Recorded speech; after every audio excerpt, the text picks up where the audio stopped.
with the technical skill needed for modern battlefields. Also, strategic autonomy is also a function of the mind. Whether we are willing to anchor our thoughts and analysis exclusively for the well-being of the nation, and fundamentally it is rooted in our self-confidence. My last point. National security resilience in the long run is also determined by how well India is able to maintain a balance between gross and net power. And what do I mean by gross and net power? I would say the triangular balance between the productive power of the country, the security power of the country, and the welfare power of the country. Productivity is what and how well the country produces its goods, its services, its economic strength, its technologies, its armed forces, whatever. I think India is doing moderately well on this dimension. Of course, there are many areas where we can improve productivity. Productivity in government decision-making, I think, is an obvious example. Everybody talks about how defense procurement is a perennial problem. I must say this government has done a lot to streamline matters. A lot of progress has been made. The recent DPP that came out, I think, addresses many of these issues. But still, there is some way to go. Security power of the country is whether our defense and internal security expenditures are reasonable. My submission is that we spend less than is necessary. Surely we can spend more on defense for a more proactive, a more aggressive military doctrine. Our higher defense and procurement decision-making can be speeded up. And obviously we need to spend more on R&D. As a benchmark, I think moving from 2% GDP to 3% GDP, I think, is the basic sine qua non of defense modernization in the country, and that I think the government and parliament should take a commitment that we will maintain a 3% GDP for the next decade or so. What about internal security? Actually, India has had a fairly successful story on internal security. The general sense of stability and well-being in the country, except for this recent horrific Delhi terror attack, terrorism trends have generally been on the downward trend. Similarly, with left-wing extremism, number of districts that are Naxal affected has come down dramatically. I think all these under conditions of a democratic setup, I think is a huge achievement for India and something that we should preserve and protect and take forward. What is the story regarding welfare power of the country? Of course, we are a democracy. There is a certain democratic core of how governments work and how they need to relate to the requirements of the people. That is a given. But I think welfare spending beyond certain reasonable limits, especially in the context of very perpetual election cycles in our country, tends to disrupt long-term planning and long-term investments. Harnessing the youth dividend may be slipping out of our hands, so I think that is something that we need to take care of. So I would say maintaining the balance between gross and net power, India is doing well, but there are some danger signals on the way. If we do a course correction, I think we are well on our way to maintaining the overall framework in which national resilience can be built. So to conclude, the trends for national security resilience are encouraging, but success is not guaranteed. As the challenges that we'll be expected to work on are many, very numerous, unstable international environment, external dependencies, and some internal vulnerabilities. The 6.5 to 7% economic growth is good, but not good enough. It is good to give the country a sense that we are avoiding a crisis, but it is good enough to create complacency, saying that we can do this forever. If we are to maintain our rate of growth going into a category of big powers, I think we need to do 7.5 to 9%. So fundamental reforms which have been initiated should be maintained, taken forward. Strategic autonomy should be built up. A military doctrine that is both able and capable of dealing with our threat scenarios, but also is affordable, is necessary. And goes without saying, it's been said many times before, the jointness, theaterization is part of the modernization of the military doctrine. Because, military doctrine is what is the ribbon that ties everything together. You can still have jointness, you can still have theaterization, you can still have what is now very popularly called civil-military fusion. All these are necessary but not sufficient elements. It is in how we all prepare, armed forces all prepare to fight. An integrated military doctrine is the real test. Economic and technological transformation, a social ethos that is willing to make necessary sacrifices for making India a great power by 2047. That is what Viksit Bharat means. I will end there. Thank you very much. Jai Hind.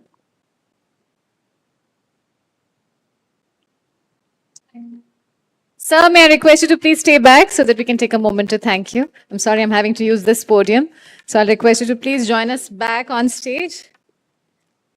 We just want to take this moment to express our gratitude to you. May I invite the Vice Chief of Army Staff, Lieutenant General Pushpendra Pal Singh, Ati Vishisht Seva Medal, Sena Medal Bar, to kindly join us on stage. And let's have the memento, ladies and gentlemen. And I'd like to thank you, sir. Thank you, Ambassador Verma, for your sharp, compelling, and strategically rich address. You reminded us that national resilience is not a divine blessing, but a deliberate construction built on economic strength, strategic autonomy, technological capability, and a clear-eyed understanding of shifting global power. Your analysis of China's assertiveness, let's have a huge round of applause, yes. The West's power preservation instincts, power asymmetries, external dependencies, and the need for a military doctrine that is executable in the real world offers invaluable direction for India's long-term strategy. And you also underlined with great clarity that India's greatest internal strength today lies in the stability we are creating. I'd also like to thank you for your reminder that our youth dividend must be harnessed before it slips away, adds both urgency and purpose to India's national journey. So we're very grateful for that wonderful address, sir. And ladies and gentlemen, with that, we will now proceed to a panel session.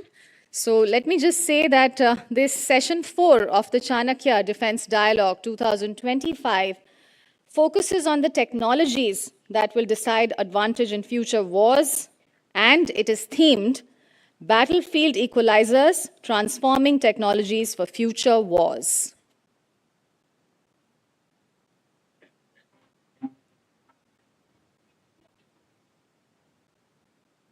The battlefields of tomorrow will be shaped not by strength alone, but by intelligence, automation, and digital supremacy.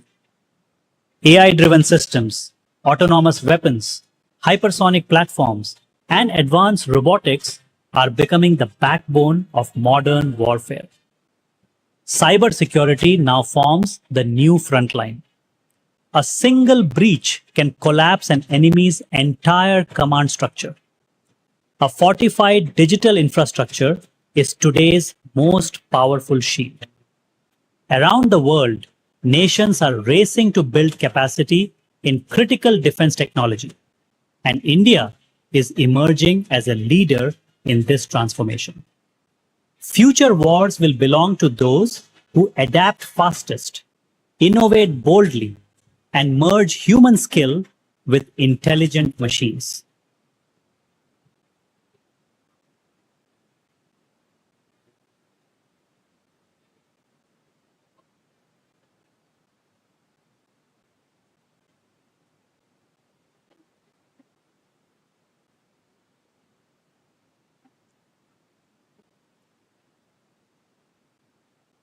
So that, ladies and gentlemen, surely does set the context for the session that's coming up and how unmissable it becomes. AI, autonomous systems, hypersonics, robotics, cyber and space tools are compressing decision cycles and widening the battlefield. And this session looks at how India can harness these equalizers while fireproofing the digital backbone of defense. And with that, it is now my privilege to welcome our chair of this session to the dais. Let's bring him to the stage with a huge round of applause, Dr. Arvind Gupta, head and co-founder of Digital India Foundation. Namaskar and a very warm welcome to you, sir. We are so grateful for your presence here. He's the former CEO of MyGov and a key national voice on AI ethics, digital inclusion, and emerging tech governance. Very warm welcome once again. Let me now invite our esteemed panelists to the stage. Shri Anshuman Tripathi, Member Empowered Committee on High-Tech Manufacturing and former NSEB member. Let's welcome him to the stage with a huge round of applause, please. Namaskar and a warm welcome, sir. And today he's going to be speaking on disrupt or get disrupted, embracing emerging technologies, AI, autonomous systems, hypersonics, and robotics. Let me take the privilege of inviting our panelist, Professor Greg Austin of Social Cyber Institute, Australia. Let's welcome him with a big round of applause. He's a leading scholar on cyber power and future conflict. A very warm welcome to you, sir. Today, he would be speaking on fireproofing, cybersecurity, and digital infrastructure reforms. And finally, ladies and gentlemen, we have the privilege to have in our midst Dr. Cho Chung Jae, Director, Delhi Office, Korea Institute for International Economic Policy. Let's welcome him. Namaskar and warm welcome to you. He's a specialist on Indo-Pacific economic security convergence, and today he's going to talk to us on capacity building in critical defense technology and international perspective. And with that, ladies and gentlemen, it is now my privilege to hand it over to our chair, Dr. Arvind Gupta. Sir, please.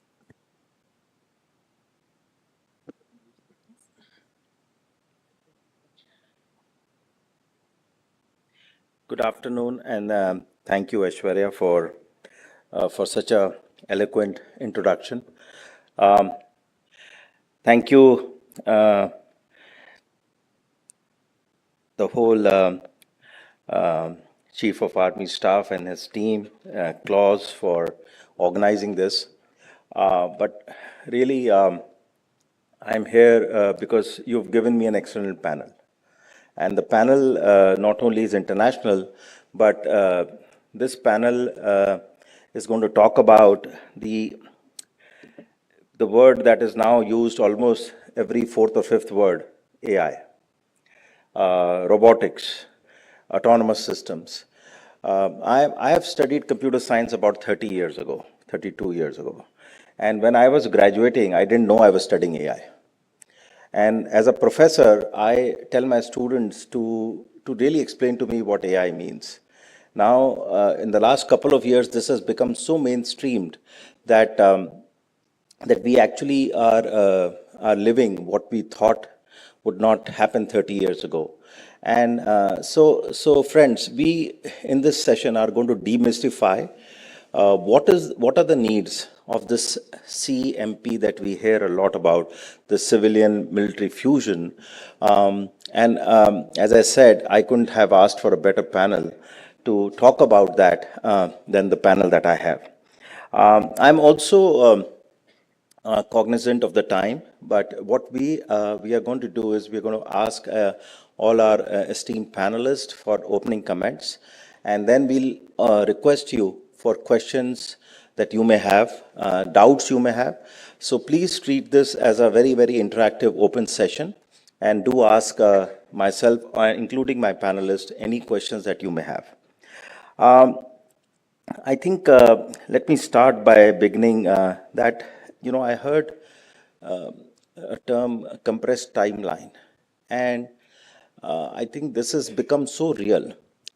There is a law in the world of computer science or technology called the Moore's law. The Moore's law used to say that technology doubles every 18 months.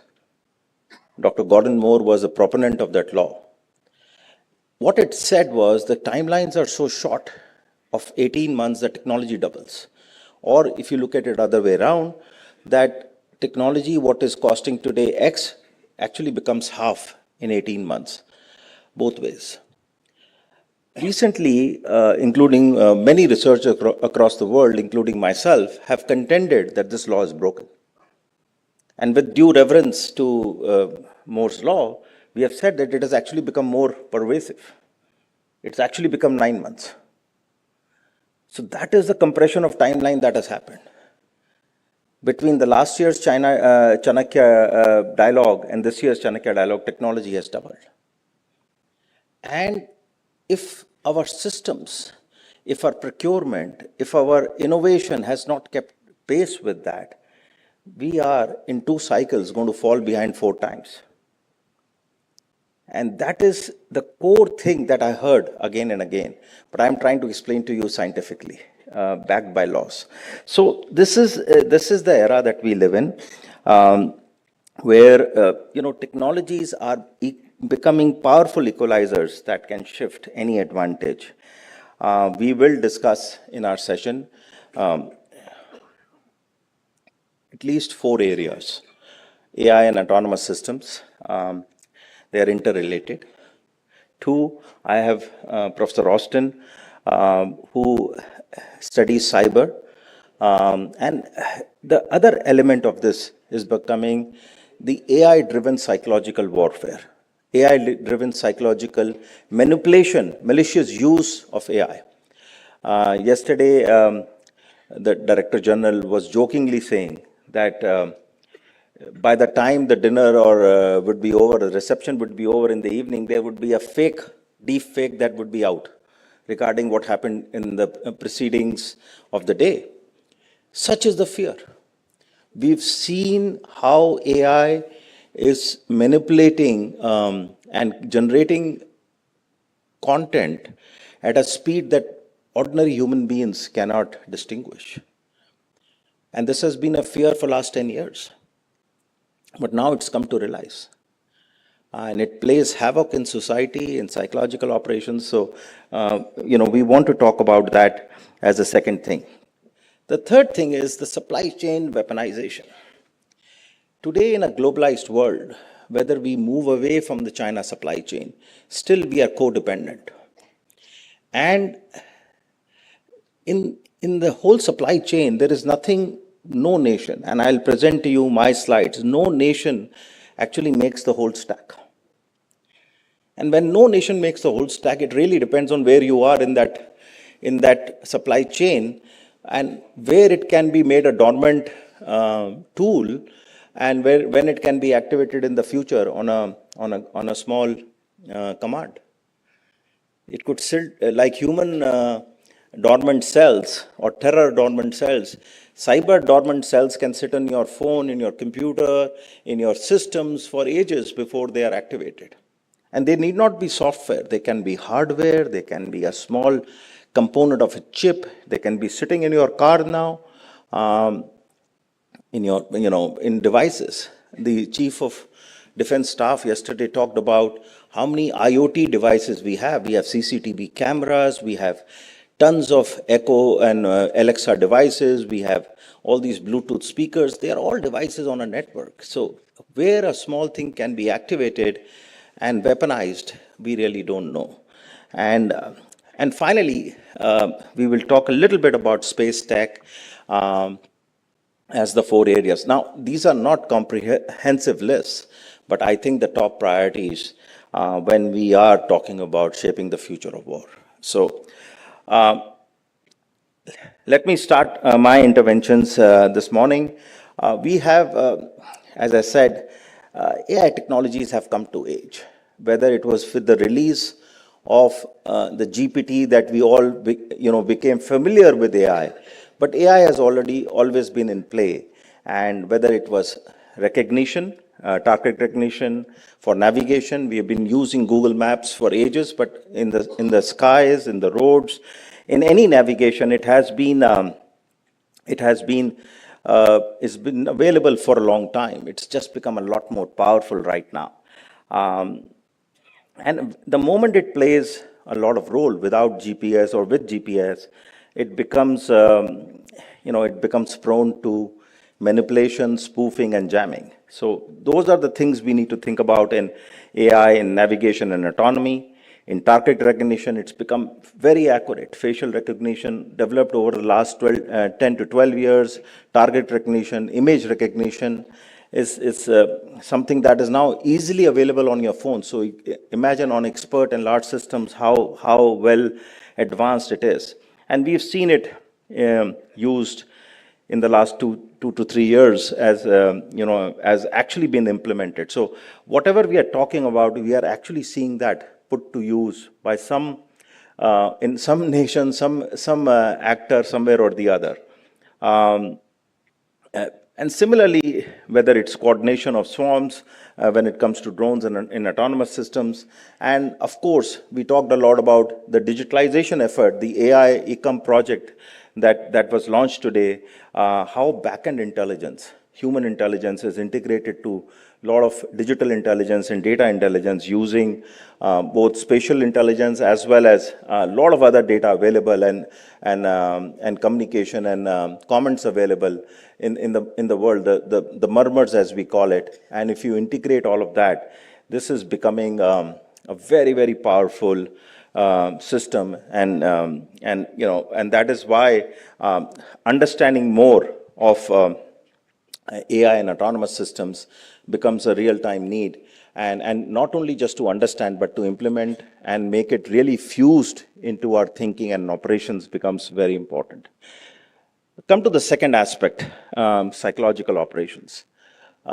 We started understanding the deep impact of malicious use of AI in national human psychology at a national level, and around just the end of COVID, let's say 2022 to 23, we saw a very, very deep network of influence operations. And I know Mr. Tripathi is going to talk a little bit about that in the context of the recently victorious Operation Sindoor, and which is still continuing, I'm told. But this is with the advent of social media and the downside of digital India, which phone and a WhatsApp available to just about everybody anywhere in the world, 98% of Indians believe a WhatsApp forward to be true news. And this is actually a very, very big concern, because you can just create without attribution these psychological operations, these deep fakes, and actually amplify them and distribute them at a scale that has never been available to us in the past. So social media manipulation, deep fake distribution, complete confusion around the narrative, and then the resultant monitoring of feedback and the feedback loop that is coming from real-time monitoring is something that has become a thing of a reality. It's part of the multi-domain operations that we live in. So, and we've seen how psychological operations using certain platforms, some of them thankfully don't operate in India, like TikTok, have upended governments in Nepal, so impacted society and democracy. Everybody talked about the three most important elements in the larger strategic blueprint, which is defense, economy, and society. And we saw in one of our neighbors, at least two of our neighbors, technology being used to upend governments in a conflict that we are well aware of, how deepfakes were used to spark off some geopolitical tensions. So all this is really becoming something of reality. The third portion is supply chain vulnerabilities, and this is we have seen the weaponization of a small pager, and nobody ever thought a dumb device like that could be weaponized. But it was dormant, it got weaponized when the time came. So, and the supply chain in this world, the speaker before me, Ambassador Verma, was talking about, there's no one nation which controls any supply chain. You could probably hope for a friendly cohort of supply chain, friendly shoring, and the supply chains coming from trusted and friendly neighbors. But that's the best you can hope for. And if you see the global supply chain for something as small as any chip that goes into your phone, into your computer, it's actually distributed so largely. And any malicious element can be introduced anywhere in the supply chain without us ever getting to the bottom of it. Space, GPS, having your own GPS chip to GPS systems, to understanding ASAT threats, to space ISR is becoming very, very important. And this is probably the last two slides I have. All this gets stitched together in a multi-domain operation.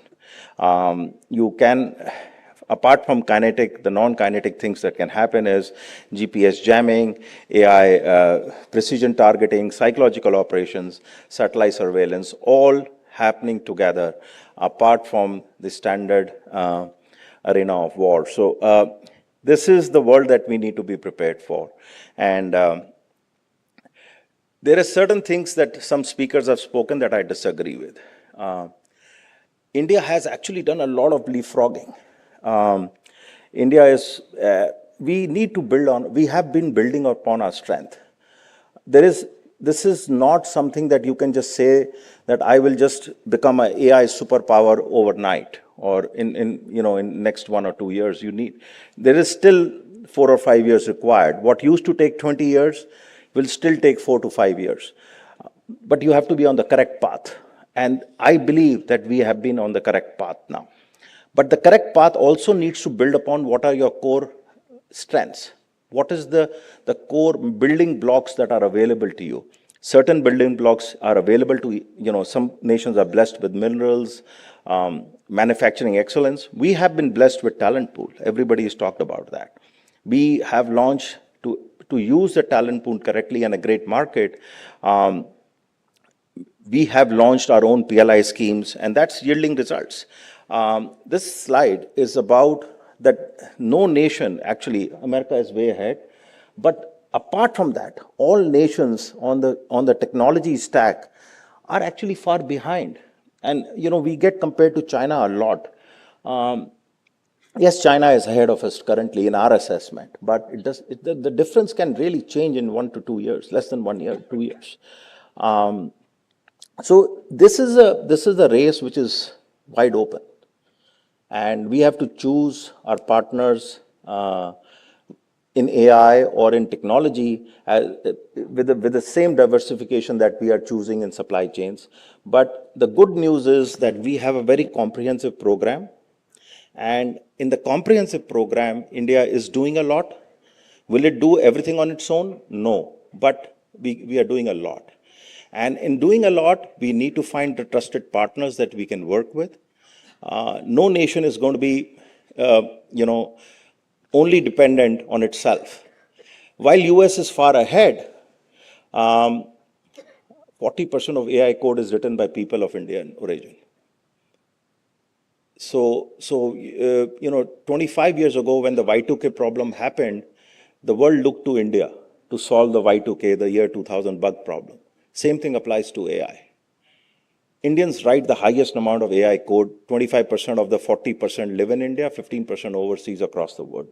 So we have the highest talent pool in AI. We are doing a lot domestically. And we have a lot of missions which are yielding results. As somebody who's involved in this from day one, I can tell you, I'm very confident that we will achieve the goals that we have set out from the civil side. And the fusion is happening at a rapid speed. And I think the last thing I will leave, and then I will invite my first panelist, Mr. Tripathi, to speak on it, is that नई continental special test इतना smooth सब कुछ लगे smooth इसकी shade grown arabica blend है perfectly medium roasted ना कम ना ज्यादा कॉन्टिनेंटल स्पेशल इतनी स्मूथ कॉफी और कहाँ you can only score higher marks to pass the grade. And the passing marks here could be 40 plus. Not everybody requires to score 95 plus to achieve their technological sovereignty when it comes to data and digital. So with that, thank you very much for listening to me. I now invite Mr. Tripathi to make his opening interventions. Thank you very much.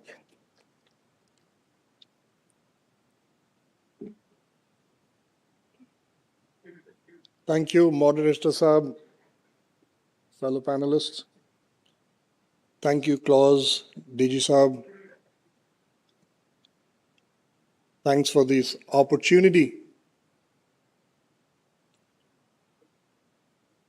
The glitter of generals, fellow officers. For those who don't know, a group of generals is called a glitter of generals. It was a surprise when I learned it. Youngsters in the audience, if the moderator would allow, I'll do justice to my topic and I'll disrupt everything that he just said, or the things before me that were said. Warfare is all about technology since times immemorial. You have to bring in some new technology and we'll disrupt. That disruption could be subtle or could be domain changing. Back in the day when there were armada of ships, there were people fighting on land, suddenly came the air power and there was a new domain. Then came radars, the new domains, then cyber. What's the latest disruption? The latest disruption is that now, today,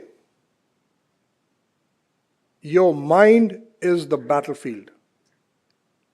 We have reached the stage of cognitive warfare.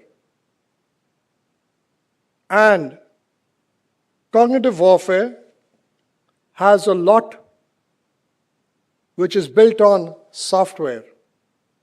And India, as we all know, is a software superpower. My moderator Saab talked about his experience for a long time. I'm much younger to him, but have similar experiences to talk about. If we look today in cognitive warfare, India has done exceptionally well. In Ops Sindoor, many of you might not have stitched the pieces together to make the uniform fabric. We have done well. Some places, knowingly, some places we got lucky. But as they say, truth is the first casualty of war. So I would give the credit of luck to those who are best prepared, and that's the Indian Armed Forces and the Indian whole ecosystem that went forward with it. When we did Ops Sindoor, we talked about facts. And I'll also show you how AI, which is talked about, has limitations. And those limitations were exploited by the Indian Armed Forces. For a lot of you, that might be a surprise. For us, AI is a new thing, and I'll tell you, AI has boundaries. And that's where people like me research. What's AI's limitation? What do we do, and how do we exploit it to our advantage?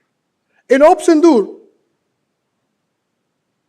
everybody knows that we sent some pilotless aircrafts across to the adversary to draw out their air defenses successfully, which implies there was electronic evidence which was created, which was so convincing that they pressed the button and exposed their positions. Some of us might stop there, but I don't. We were so convincing that they went chest thumping to say, we were able to down so many of Indian planes. That went on, not from there. to limit in that country to other countries. The fundamental part came in with my boss said, show me the evidence. Où est là the evidence? Preview, as they say in French. Do we have the French attaché in the crowd? General? Bonjour. Right? The word for evidence is preview, right? Preview. What je parle français un petit peu. He didn't use the word proof, he said evidence. Your chief. So, if we say that we are convinced, but there's no evidence, I'll bring you to the limitations of AI. Everyone in the crowd has a phone which is smart. Everybody has Google in there. If you ask a very simple question, did India lose fighter jets in Operation Sindoor? Hands down, ChatGPT, Google, everybody says, yes. But then I say, can you prove it? No, he said, she said, we assume we did this. Where is the proof? And that's the limitation of AI. AI does not differentiate between proof and fiction. It can hallucinate. AI provides models which are probabilistic. I'll use it in fuzzy terms in the name of a very old philosopher of semantics who gave a very famous statement which is very, very apropos to the present situation of AI. The map is not the territory. AI works on maps, not on the ground reality of territory. We were able to so convincingly put together, maybe we got lucky, but AI was saying something has happened, but cannot provide the proof.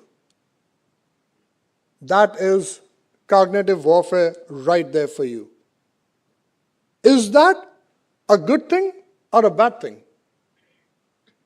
I'm sure in the audience I have people from Assam Rifles.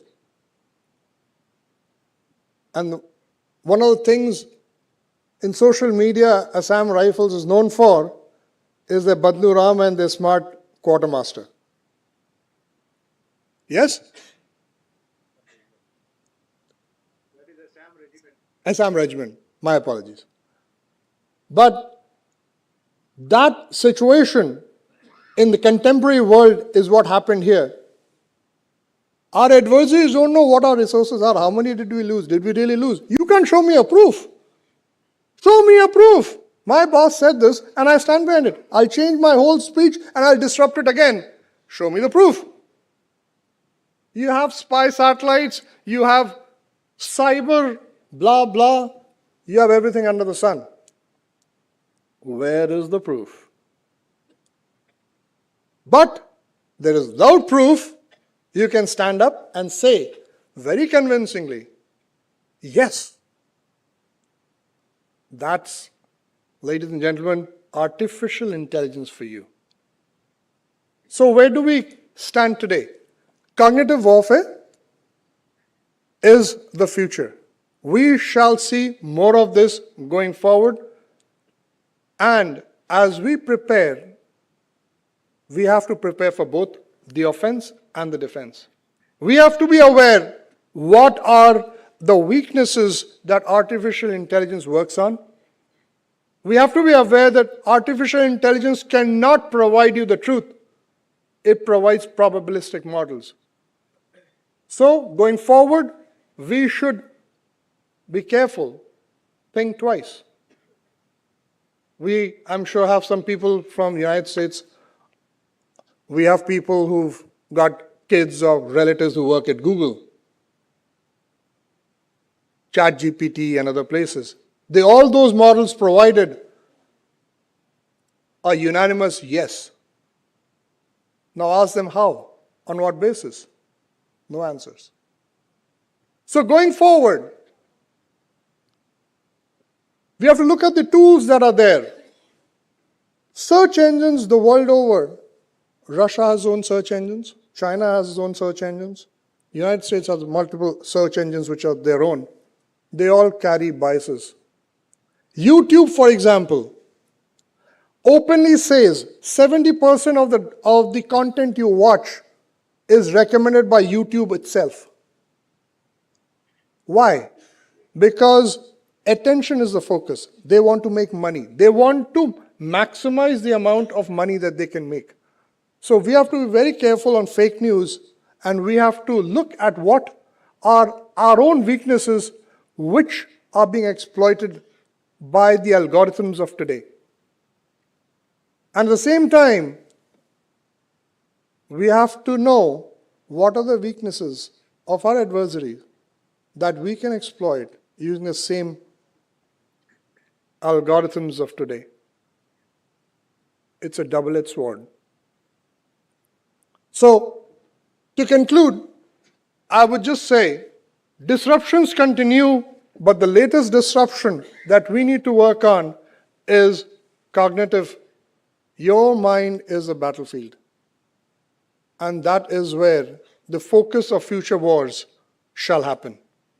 We should get prepared and strengthen ourselves to be able to decipher and differentiate between fake news and truth, because AI can't. And as many seniors have said before, check, cross-check, double-check, recheck. I'm sure every general has his own algorithm of how many checks they need to do. I can see the DGMO Saab smiling out there. So please check and continue checking before we can do a complete checkmate to our adversary. Thank you so much. Thank you.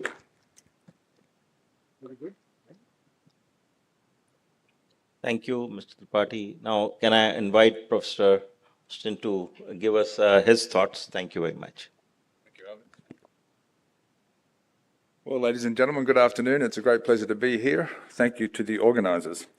So, unconsciously, but I'm very grateful for it, Arvind gave me a perfect cue to open my very brief remarks, and that is his mention of human capital as India's major strategic advantage compared to China and the United States.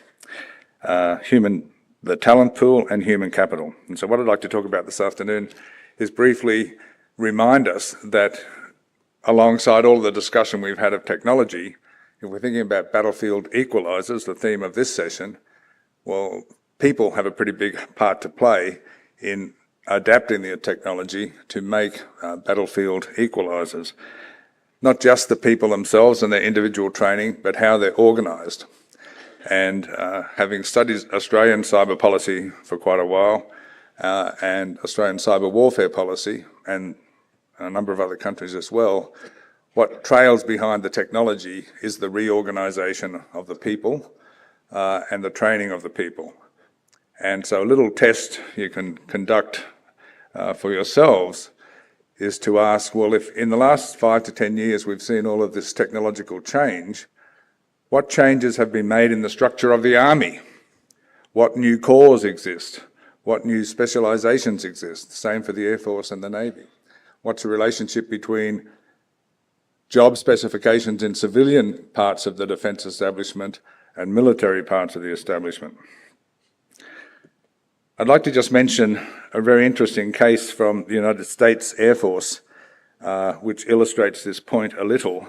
I won't go into the full detail because it's a little bit complex, but in 2010, the Government Accounting Office of the United States conducted a study on the manning or the provision of crews for unmanned aerial vehicles, drones, and they recommended that the Air Force double the allocation of personnel, double the allocation of pilots to each of their drones. So if you think back to 2010, we weren't in the situation where we had tens of thousands of drones on the battlefield being operated by amateur pilots. But back in the day, the United States Air Force was using highly trained people to pilot their very expensive aerial drones.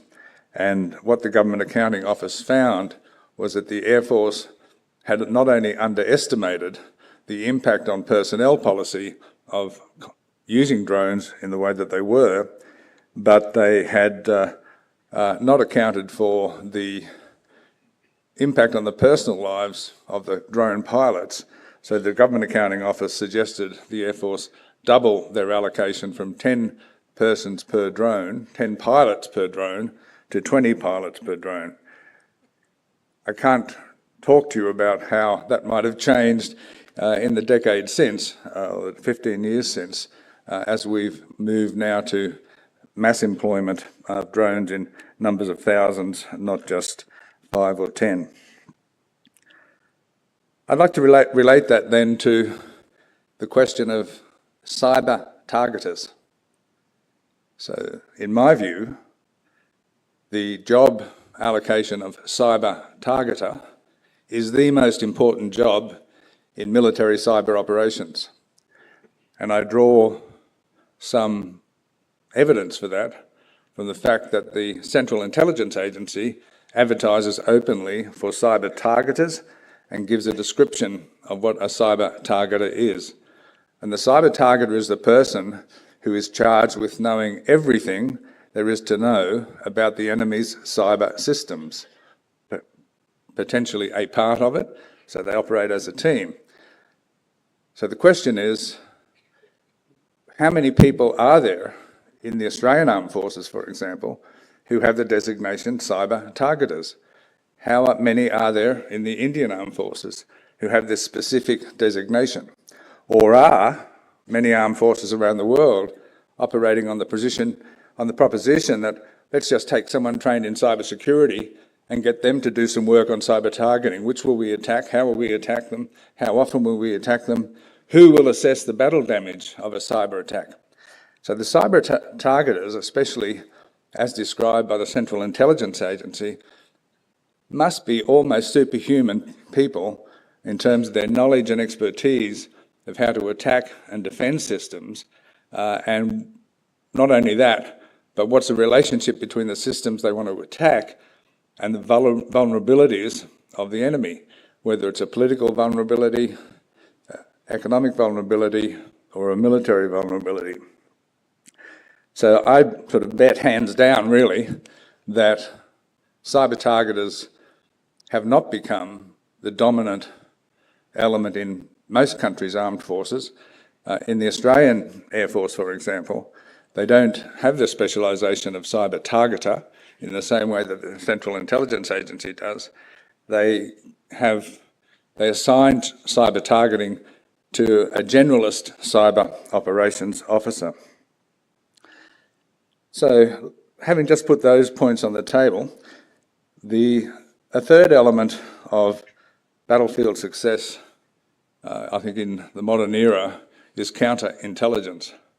And in my experience in the Australian Defence Department for many years, I always felt that intelligence was a highly undervalued commodity amongst my military colleagues. But what I see in the study of cyber operations in the modern world, especially in the case of Russia's failures against Ukraine, is that counterintelligence is highly undervalued. So if our modern armed forces have to have a large number of cyber targeters, they probably have to have a larger number of counterintelligence officers than they had 10 or 20 years ago. The Russian effort in Ukraine in cyberspace, in my view, failed because of Russian failures in counterintelligence. And I've read an article by a Russian officer commenting on the Russian failure to capture Kiev. And he said the Americans knew in advance everything we were going to do and what we were going to do. So it's a clear failure of counterintelligence.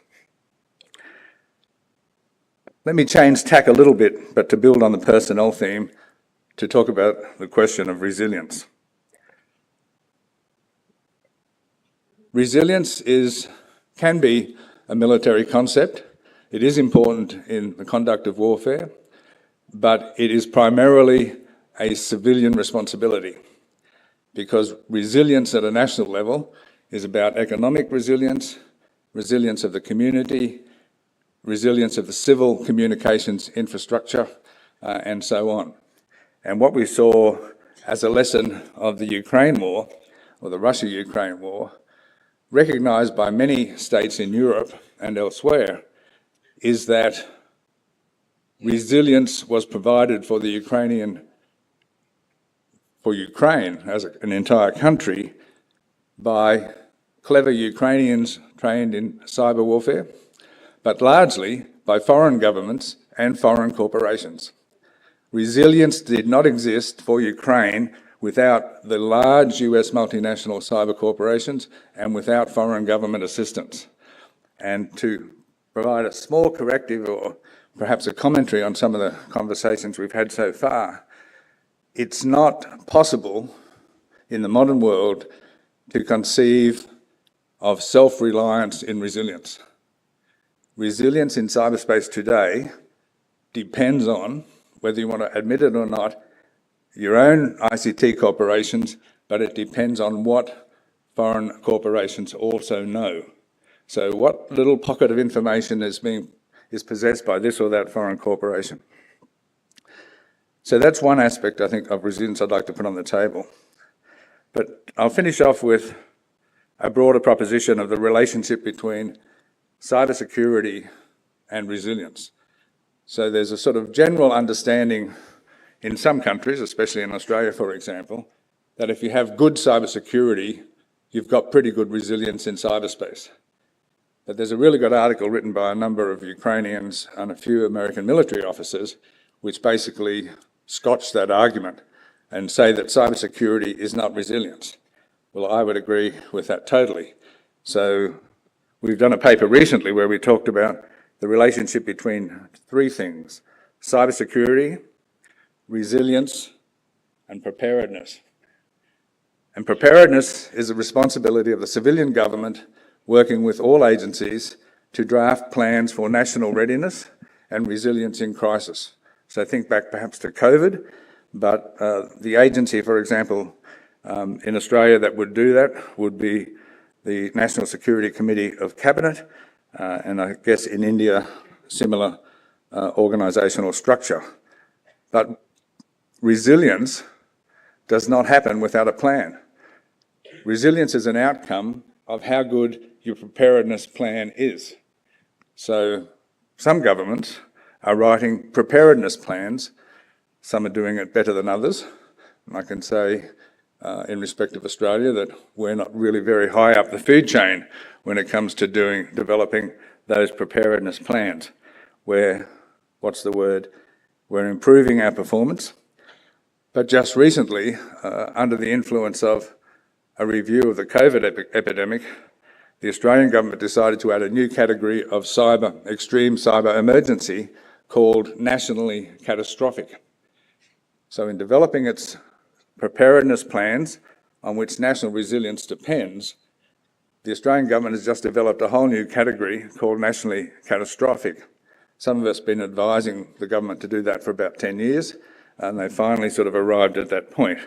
But in announcing their commitment to nationally catastrophic cyber emergency, where telecommunications go down, banking services go down, transport goes down, and health, as a result of multi-vector, multi-wave cyber attacks, then this is what we're talking about in terms of national cyber emergency.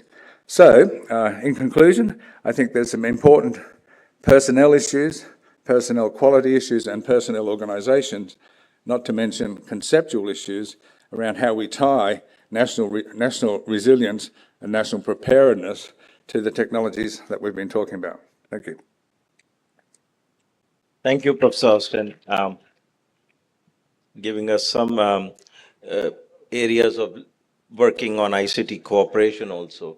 Can I now invite Dr. Jay to talk about his perspective on this? Thank you, Dr. Gupta. Namaskar. Very good afternoon. First of all, I would like to say thank you for inviting me to Chanakya Defence Dialogue 2025, one of the premier the international security platform hosted and organized by the Indian Army and CLOS.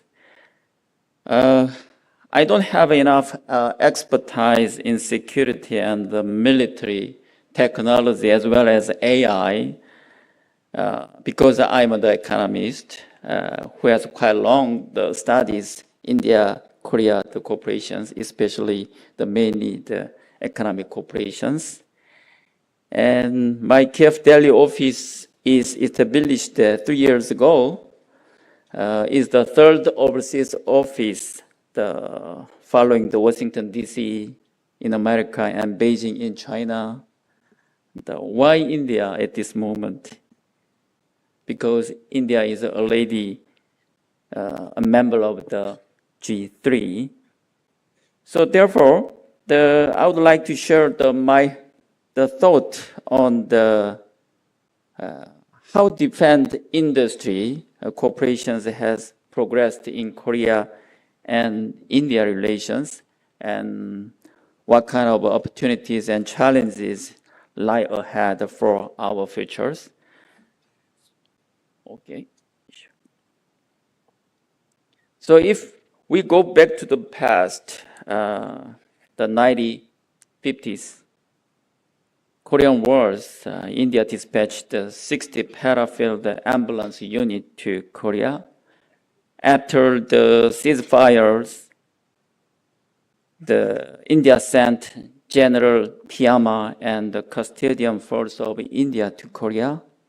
In February 1954, India brought 88 prisoners of war who chose neither South nor North Korea to Madras today, Chennai.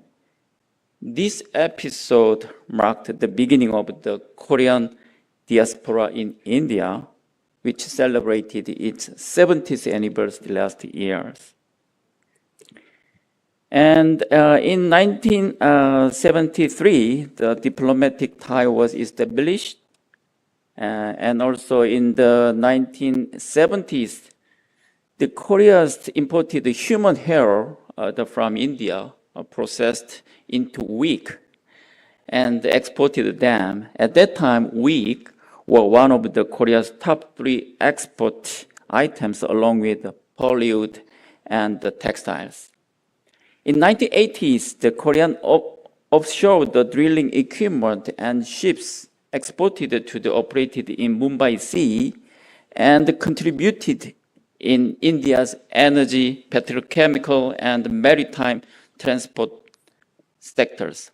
Among these were the 3 Scandia-class petrol vessels built unarmed by Tacoma, at that time state-run shipbuilding company, now the HD Hyundai Industries, and delivered to India in 1989. As far as I know, these 3 maritime petrol vessels to still be in operations. In 1990s, as the India opened its market with reforms, Daewoo, LG, Hyundai, Samsung, the other Korean firms, the first to start invest to India. In occasion of 24, the President Roh Moo-hyun state visit, corporations expanded beyond the trade and investment to science and technologies, education, and culture. Since then, 2010, the Korea-India CEPA, a comprehensive economic partnership like FTA, took in force. The ties were upgraded from a comprehensive cooperative partnership to strategic partnership, and from this time, security and defense cooperations began. In 2015 summit, the 2 sides signed agreement on the protection of the classified military information. In 2015, the Prime Minister Modi ji visited Korea. The relations were elevated to the special strategic partnership. The agenda broadened to shipbuilding, startup, smart cities, as well as defense, digital and cybersecurity, and maritime security. and two sides agreed to make active use of the Korea's grant and ODA resources and experiences. In 2017, India's Ministry Defense and Korea's DAPA, Defense Acquisition Program Administrations, signed the first ever intergovernmental MOU on the defense industry cooperations in shipbuilding. With this an opportunity project, fleet support ships and the mine countermeasure vessels were pursued, but ultimately fell through. However, at this same year, the Hanwha Techwin and LG L&T successfully signed the first contract of the 100 guns K9 Hoytler Basra. When the President Moon Jae-in state visit in 2015, the joint vision statement include military exchange and training, R&D, and defense industry cooperations. And in 2019, the two navies agreed on the mutual logistics ports, and the two governments signed roadmap for defense industry cooperations.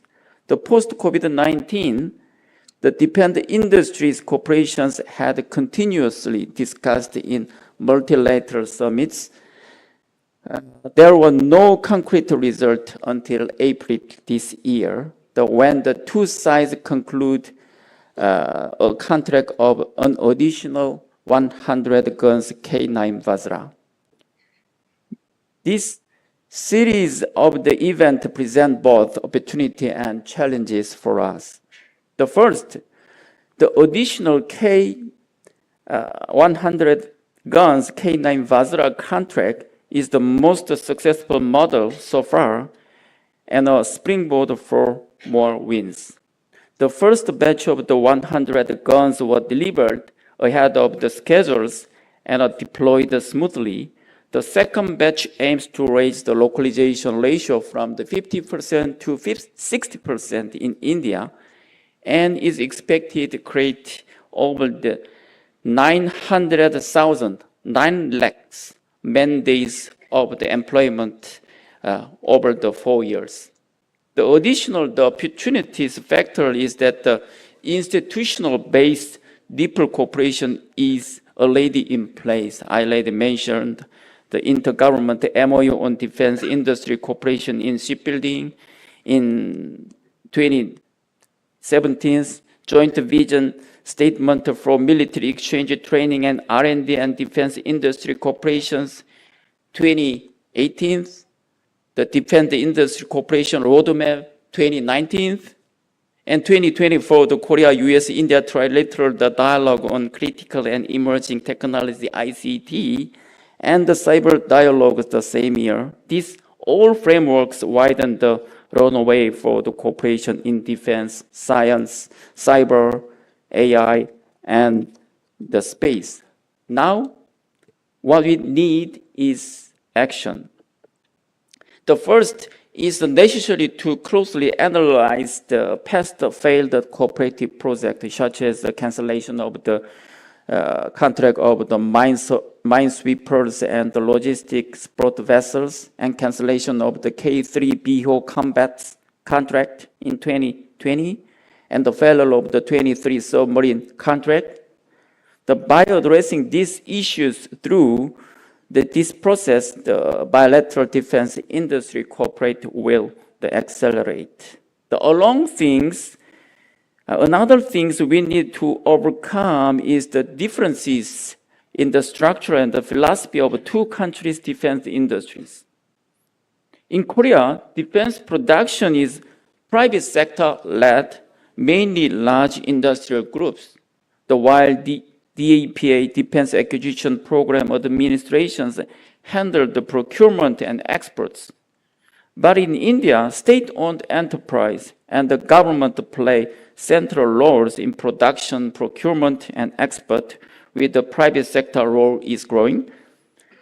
Procurement philosophy The Korea mixes the domestic and imported system and uses competitions, but India prioritizes domestics and the local productions.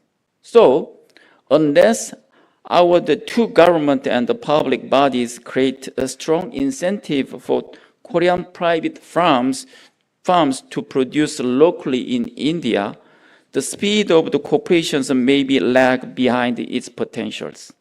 So, we needed to pay attention to the rapidly advancing the economic cooperations between Korea and the United States, especially in shipbuilding.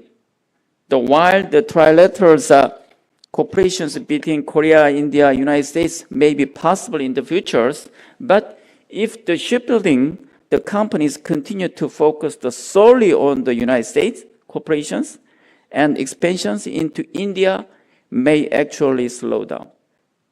I believe special measures are needed to focus Korean shipbuilding companies' attention more on India. And lastly, I would like to say the President Lee Jae-myung recently concluded the summit with the UAE, Egypt, and Turkey. These summits further fleshed out the various defense industry cooperation initiatives, including K-9 Howitzler, K-2 tank, and the KF-21 fighter jet. Though we need incentive to focus Korean defense companies' attention on India, the Korea-India defense industry cooperation need to be more concretized and accelerated through the bilateral summit as soon as possible. Thank you. Thank you, Dr. Jay. Thank you. As the moderator and the chair of this session, I've been told I have about 10 to 12 more minutes.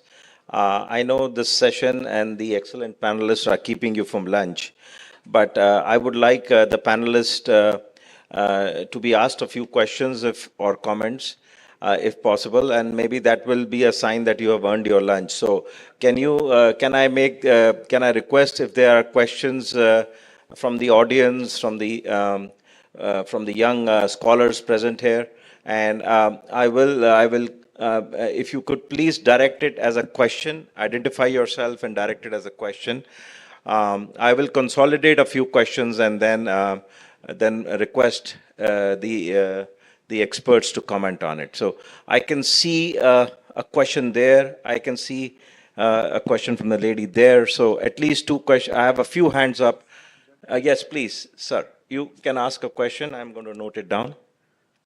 Jain sir, this is Colonel Ram Pratap Singh from Indian Army. I just wanted to make one point and one question, sir. The point which I want to make is the use of cognitive warfare. I think it already existed. If we talk of 3rd century BC, we are sitting in Chanakya Defence Dialogue, and as per Acharya Chanakya, the best form of warfare was the silent war. And as per him, the best war is one when you don't even raise a finger. And when he talks of silent war, is the cognitive war. And for that, he has also, described the methodologies. He used the nuns and monks, which he called udashitas and bhikshus, to move into the society because they can move into the society freely and influence the minds of the people by creating calamities, predicting calamities, and then creating it just to enforce the power of the king. When Yudhishthira says that Narova Kunjarova Astasthama Mara Gaya, it's also disruptive technology. Sorry, Colonel, if you could ask your question also. The question is, the two important aspects of human beings, that is the emotion and the context. Can I replace this? Can the AI replace this? Because emotions are different each and every time as per the context. So that's my questions. Thank you. Question. Thank you very much. I have a question from the lady there. Can I first request her, please? I'm going to consolidate 3 or 4 questions and then summarize and ask my panelists to comment. Good afternoon, please, go everyone. My name is Sohani Sharma, and I was part of the Indian Army internship program where I got to work on content and AI with Southern Command headquarters. Sir, my question is, modern conflict is, increasingly fought in the cognitive domain now.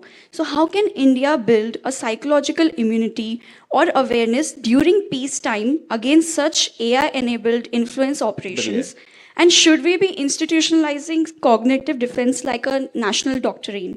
Thank you. Brilliant question. Thank you. One more question, at least from the, Yeah, thank you, sir. Jain sir, I'm quoting from the panel from yesterday and now tomorrow. So everyone talking about the civil military fusion. And sir, Sir Anshuman sir have always talked about to check that the journalists have a check to the realities and AI. Even they have been their mock videos on the internet and regulated. So as a common person, how can we check the videos are real or AI generated? That's all. Thank you, sir. good, thank you. Any last question? Anybody else? Yes, sir. Yes, sir.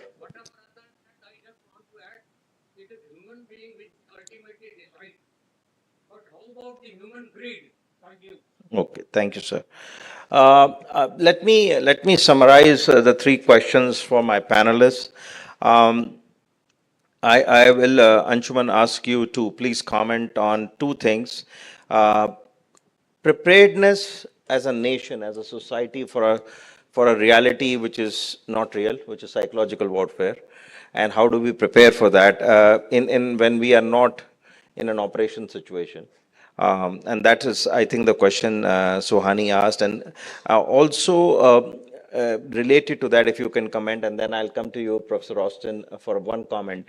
And then Dr. J, on this emotive and empathy aspect of AI. So just very brief, two responses on this. So, thank you.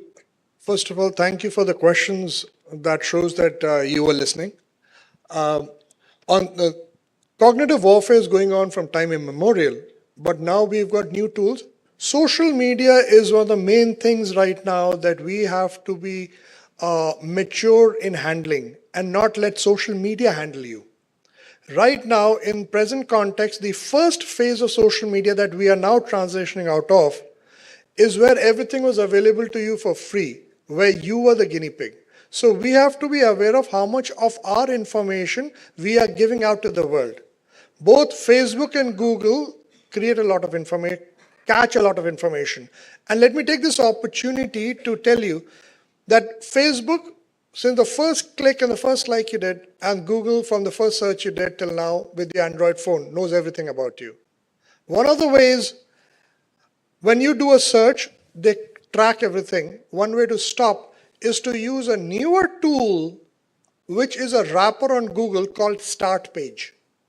If you go to Start Page, and you can look it up on the internet yourself also, when you ask a question, your question is answered by Google, but it does not allow Google to use your information in the near future.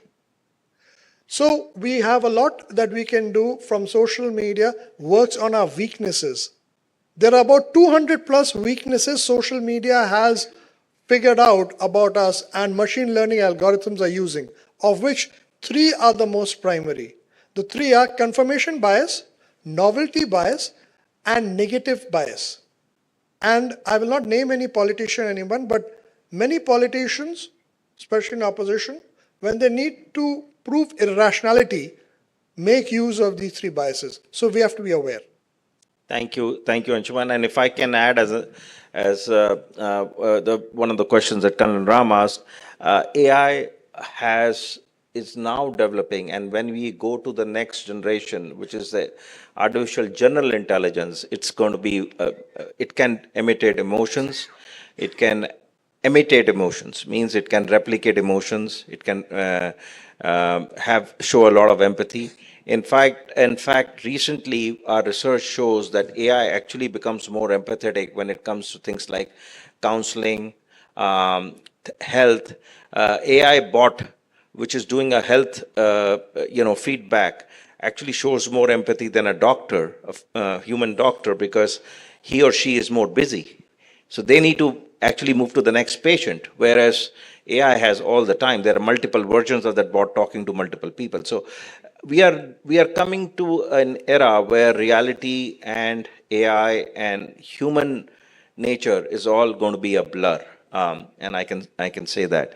Professor Austin, I'm going to come to you. Can I just add I'll one come- point? Yes, One please. point, one point. It has been seen in research from MIT Media Labs and all that fake news runs and spreads an order of magnitude faster than truth and facts. So it is 70% more likely that you will retweet or you will forward it, and it's about 20 times faster to reach, levels of 10 for retweets. So when this velocity of the spread is so high, many of these social media platforms are very well aware of what is fact and what is fiction. They make money out of it, so they do not give you the differentiation. But if you say, do we always need a fact checker? Yes, we do. But the platform on which that news is spreading knows exactly what is fact and what is fiction. Thanks. So I always add that, and I'm going to make that comment, and I'm going to ask you, Professor Austin, for a comment on this.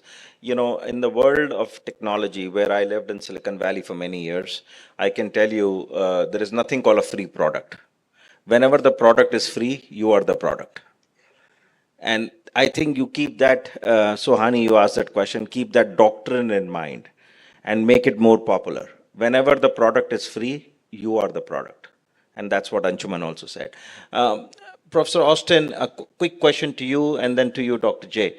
How are societies that you study, of course, Australia, from you being from there, reacting to this new world of convergence in social media and not really knowing the reality, especially when there is a COVID catastrophe happening, any other situation happening? You have, is information really becoming hostage to who has more likes and retweets? Yeah, thanks, Arvind. So my answer to that was partly an answer to the young lady's question about how you have national immunity against information operations. It's particularly notable that even though the Australian government and specialists have been talking for 10 years or more about information attacks on Australia and cognitive warfare, we have no single agency which has the mission to defeat information operations against Australia, except by taking down cyber operations in foreign countries. But we have no agency which actively combats foreign disinformation in the public domain. And many other countries are like that. Thanks. Thank you. Dr. J, you talked about the India-Korea cooperation. Of course, Samsung continues to be one of, to open its largest plants in India. Do you see cooperation progressing beyond certain military and this in the areas of AI and cybersecurity? Sure, definitely. I already mentioned in my presentations the kind of the first corporations in the defense sector. Mostly in that time focus in the naval ship, the building corporations. But in that times, frankly, the result is not so good. But in that times, the both Korea and India, the both sides don't know well. For example, as for the Korean, the shipbuilders, they do not know the Indians, the military system, military procurement systems, and also India side also ask too much the burdens to the private sectors, like too much the localizations, and also everything is unclear in that time. But at this moment, everything is better. The infrastructures in the India, the shipbuilding sector also, and the government, with the semiconductor and green hydrogen, also the shipbuilding sector, the financial and the policy structure framework is very strong and very transparent and very efficient, well designed. And also during the 10 years, long times, our corporations is great. So I think everything is better, and definitely including AI, including the defense sectors, in Korea and India will be one of the best partners. Thank you. I must tell you that there is no phone or instrument that we use that does not have a Korean component, by the way. And a lot of electronic manufacturing in India has a very trusted supply chain partner in Korea. And, India is still 96% Android, and the highest phone maker competing with Apple now is Samsung. With that, I do want to thank my panelists. I think the biggest message is that either in the business world, in the venture capital world, you should stay either disrupt or get disrupted. But I think that now applies to national security, to our societal norms. We have to disrupt to keep ahead of this game. And this session talked all about that. So thank you very much. Once again, a round of applause for the panelists, please. Thank you very much. And with that, let me invite Vice Chief of Army Staff, Lieutenant General Pushpendra Pal Singh, to kindly join us on stage and felicitate our eminent chair and our panelists. Ladies and gentlemen, please join me in extending our deepest appreciation to the chair. Thank you, sir, for steering this conversation with the precision, depth, and candor that such a complex theme demands.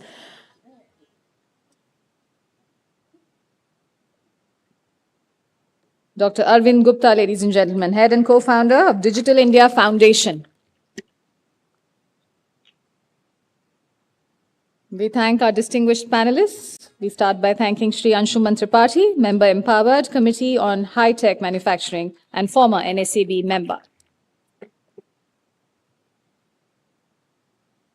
Professor Greg Austins, Social Cyber Institute, Australia. Can we please adorn that gratitude with a round of applause? Thank you so much. And Dr.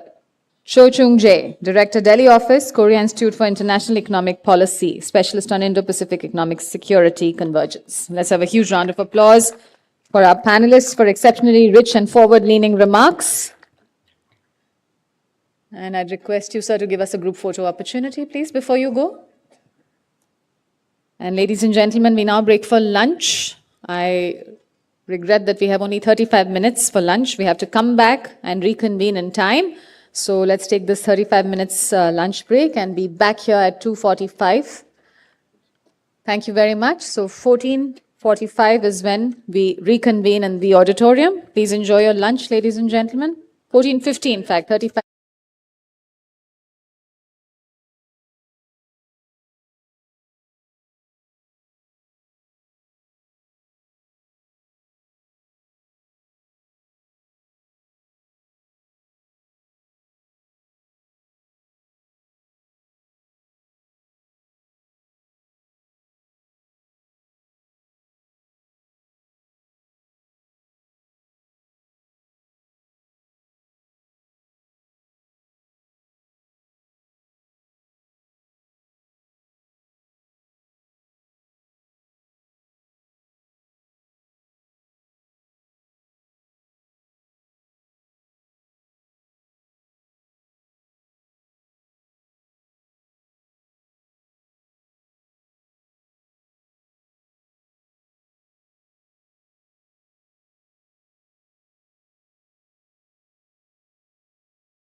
a session at the heart of the global security conversation. And if day one showed us that the character of war is changing, this next address examines how that change is redefining conventional conflict itself.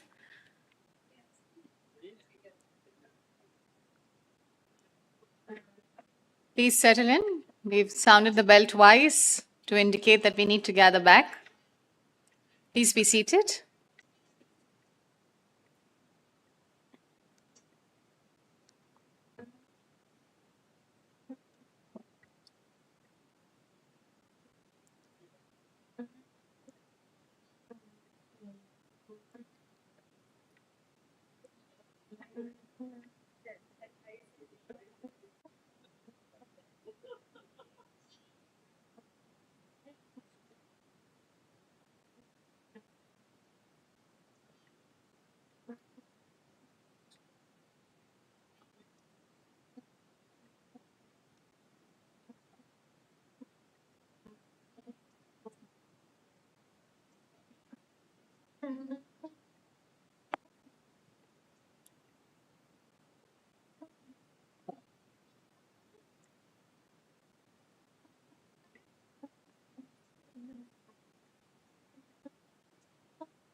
Thank you very much for joining us back in, ladies and gentlemen. We're going to be starting in a minute. Okay. So just a minute before we settle in. I guess I request you to settle in promptly. Just a minute and we will begin. Thank you so much for joining us. I hope that you can hear me in the atrium. If you can, please do join us for another compelling session, ladies and gentlemen.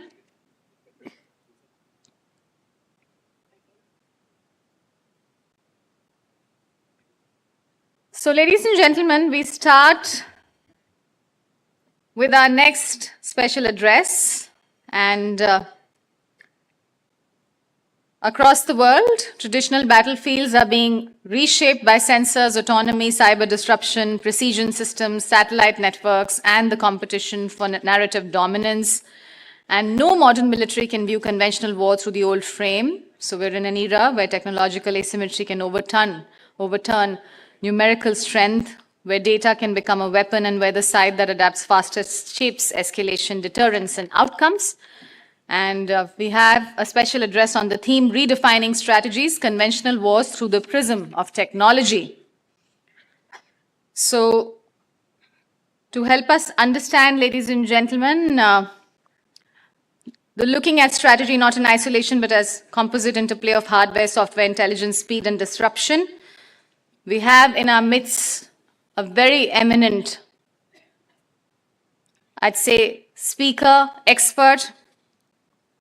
And ladies and gentlemen, he's one of the few voices that combine diplomatic depth, security insight, and technological awareness the way he does. So I'd like to request him to kindly grace the stage. Ladies and gentlemen, with a huge round of applause, let us welcome Ambassador Pankaj Saran, who has served as India's Deputy National Security Advisor for Strategic Affairs, Ambassador to Russia, High Commissioner to Bangladesh, and a key member of the PMO and NSCS ecosystem. A very warm welcome to you, sir. He has seen up close how states respond to technological shifts, how alliances realign, and how the conventional battlefield acquires new layers of complexity. Ladies and gentlemen, as the room settles, it is now my privilege to request Ambassador Pankaj Saran to kindly share his address. Ladies and gentlemen, let's welcome him to the podium. Would you like to take the podium, sir?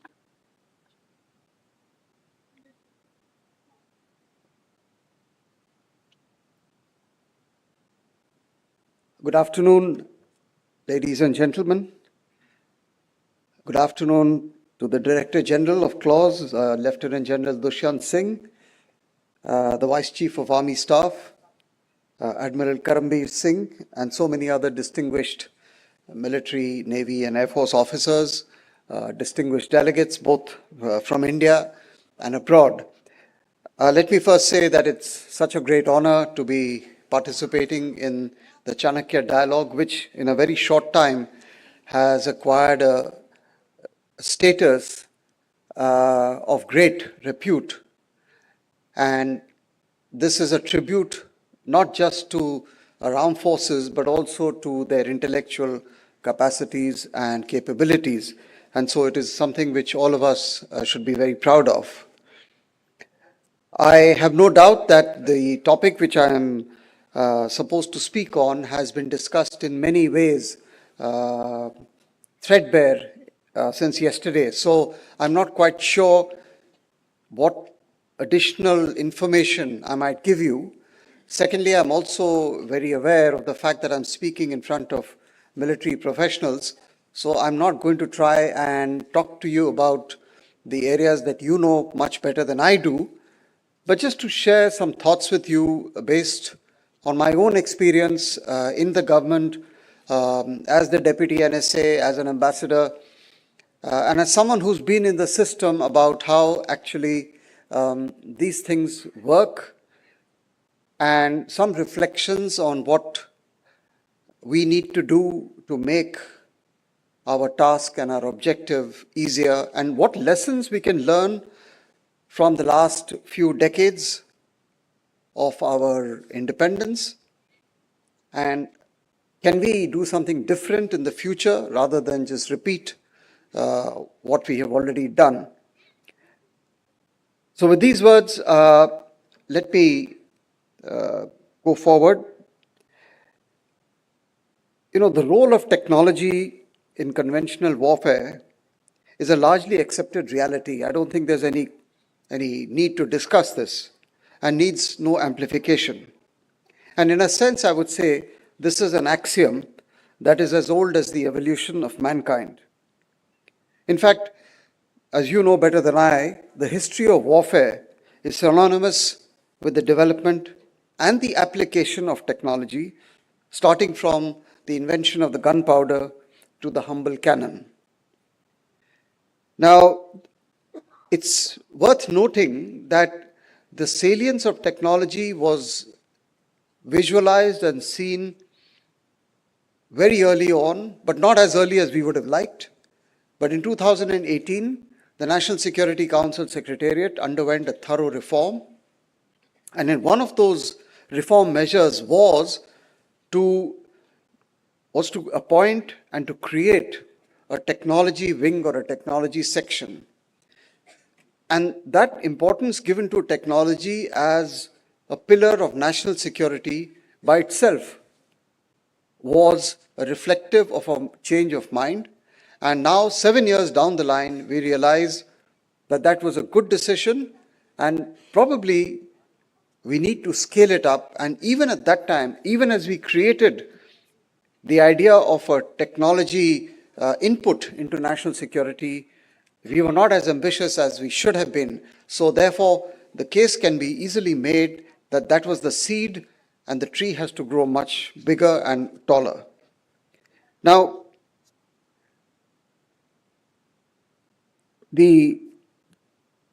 as you know, and I'm sure it has been discussed, technology is redefining warfare, and the focus is shifting from traditional platforms to network-centric operations, emphasizing the information dominance over firepower. And obviously, there are key advancements in technology like AI, drones, cyber. All of these are enabling new strategies. And some of these include faster decision-making, precision strikes, multi-domain operations. And so therefore, they necessitate a fundamental transformation in military thinking and making forces that can integrate emerging technologies and make them more agile and effective. In fact, the concept of contactless war has now become so common in our day-to-day discussions. And each of these, whether we look at artificial intelligence, or drones, or cyber, or connectivity and telecommunications, or even other emerging technologies, are rapidly changing the very basis of war. For example, the other takeaway from Operation Sindoor, which became so common among the layman, was this whole idea or the whole concept of beyond visual range weapons and platforms and systems. Till then, it was considered to be something which was in the preserve only of experts and professionals. But the thing about the future is that we know less about it than we should, but we know that the future is upon us. So rather than spending more time on what is the importance or what are the kinds of technologies that are going into warfare and how warfare is being transformed, let me just make a few of my own observations, which might help us to contextualize the technical parts of the discussion. Firstly, technology, whether we talk in warfare or we talk in our economic and civil lives, what is it doing today to us? Technology is making the world a flatter place in general, but this also applies to the battlefield. And so, the axiom is that whatever you can do, I can do better. So my first proposition to you is that watch the adversary, because the adversary will do whatever you're doing and will try and do it better than you're doing. So there is no compartmentalization of your own technology infusion into warfare without understanding and analyzing what your adversary, or not even your adversary, but even your competitor, is doing. So, your security, in a sense, comes not from what you have, but from what he has. So, never lose sight of the fact that he is also in the same race as you are, and he is also applying the same skills as you are. So then the question arises, what differentiates him from you? And how do you establish a lead over your adversary or your competitor? But many times in our drive to talk about technology, we lose sight of this very simple proposition that keep your eye where you need to. Watch him very, very closely. That's my first proposition. Second, on technology, more than before, integration, we talk about jointness, integration, etc. These have been talked about for decades. But when we come to technology, integration is even more critical than in the past. Our blind rush, and that's what probably we are in the midst of, this blind rush, an absolutist belief in technology as the key to military power can lead to fragmentation and suboptimal capabilities. So I would like to emphasize this fact that while we are all struggling and rushing to meet targets, we sometimes lose sight of something which is even more important. And this is a lesson we learn not just from the military world, but also from the non-military world.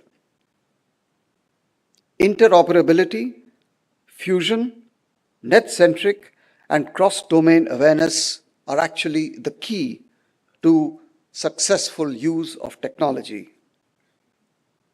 What I'm trying to suggest is that patchwork solutions are dangerous and, if not suboptimal, but they are actually dangerous. And we should not rush into this race without looking at what our partners, our other forces are doing. I mean, for example, one of the parallels which I think is relevant at this stage of where we are today is, for example, in the field of intelligence. The intelligence community passed through a phase of their evolution where they believed that the key to supremacy and to be able to establish, lead, and protect yourself was intelligence, yes, but it was technical intelligence, electronic intelligence. So we passed through that age. And maybe some countries are still passing through that age. But what is now being increasingly realized across the world, across all intelligence agencies, is that there is no substitute for human intelligence. And similarly, if we draw a parallel to the military, it is absolutely vital to supplement hard power and high technology with training, with reskilling and reimagining warfighting. This, artificial intelligence is considered to be the panacea and the future. But let us be clear, artificial intelligence is not going to be the substitute for the human brain when we come to technology and its application. It will at best be an enabler. So we should not delude ourselves on the capacity and the potential of AI or on the redundancy of the human mind. And therefore, as I said, in my experience, it is not technology, but its application and usage that will make the difference and is the only way to ensure that there is a fundamental change in our thinking. So, application and usage is much more difficult than the task of acquisition of technology. And it becomes even more difficult when we try to shift the focus on how we decide to use a technology that is available. And here we come to this entire realm of reskilling, of training, and reimagining ourselves in terms of the doctrine. And the problem is that since this is a normative rather than a measurable and a quantitative process, it becomes difficult to implement and is less appealing to leaders at all levels. Whether you're an army general, whether you are a secretary in the defense ministry, whether you're a platoon commander, your easy task is to implement what can be measured. It is far more difficult to judge you, and it is far more difficult for you to motivate yourself to change the way the people below you are thinking and the way people below you are imagining themselves as part of this whole bigger machinery. And so, it may be a truism to say, but it's worth saying that your technology will, at the end of the day, be only as good as the skill of the last man on the battlefield. So unless you don't skill, I'm afraid even the best technology is not going to be good enough to serve your military aims and national objectives. My third point, own your technology. Those who rely on imported technology are condemned to remain second-class powers. We should have no illusions about it, because the lessons of the world are there for all of us to see, and we have to ask ourselves the question, why is it that out of 193 countries in the world, there are not more than 10 countries which are defense manufacturers of some repute? What is it in these 10 odd countries that the rest of humanity does not possess? How did they come to acquire this technological edge, firstly? Secondly, how do they maintain that technological edge? And thirdly, how do they constantly evolve themselves so as not to get set back in this technological race? And why is it that there is such a powerful correlation between the possession of technology and the quality of the technology that you have with comprehensive national power? It'll be difficult for us to find an example of a strong state or an impactful state which does not possess its own technology. And so since we are in many ways at the beginning of a technological era in India, we have to accept and we have to recognize this reality. And so how do you do that? The development of indigenous technology is purely, at the end of the day, forget the money, but at the end of the day, the development of technology or indigenous technology is purely a function of how much a society spends or an economy spends or an organization spends on research and development. If you do not do R&D, you will not have technology. So there are no shortcuts to technology, unfortunately. All the pathways to technological supremacy and technological excellence lie through the hard work of R&D. And in this context, I should be frank enough and say I've heard many complaints from the Indian private industry that although the armed forces profess and are actually committed to promoting indigenous industry, particularly in the private sector, the nature of the contracts and the drafting of the contracts are such that they insist on short delivery periods, which sometimes can be completely unrealistic. And the result of it is, since the private industry has to survive, make profit and make money, because that is the nature of private industry, they are not, philanthropic organizations, they are left with no choice but to take shortcuts. And in other words, there is no premium for R&D as far as they are concerned, and the shortcuts simply land up by giving you screwdriver technology. They import from here, do a little value addition of the minimum nature, and sell it back to you within the time frame you have asked for. So this process of R&D and technology and arming ourselves is a two-way interactive process.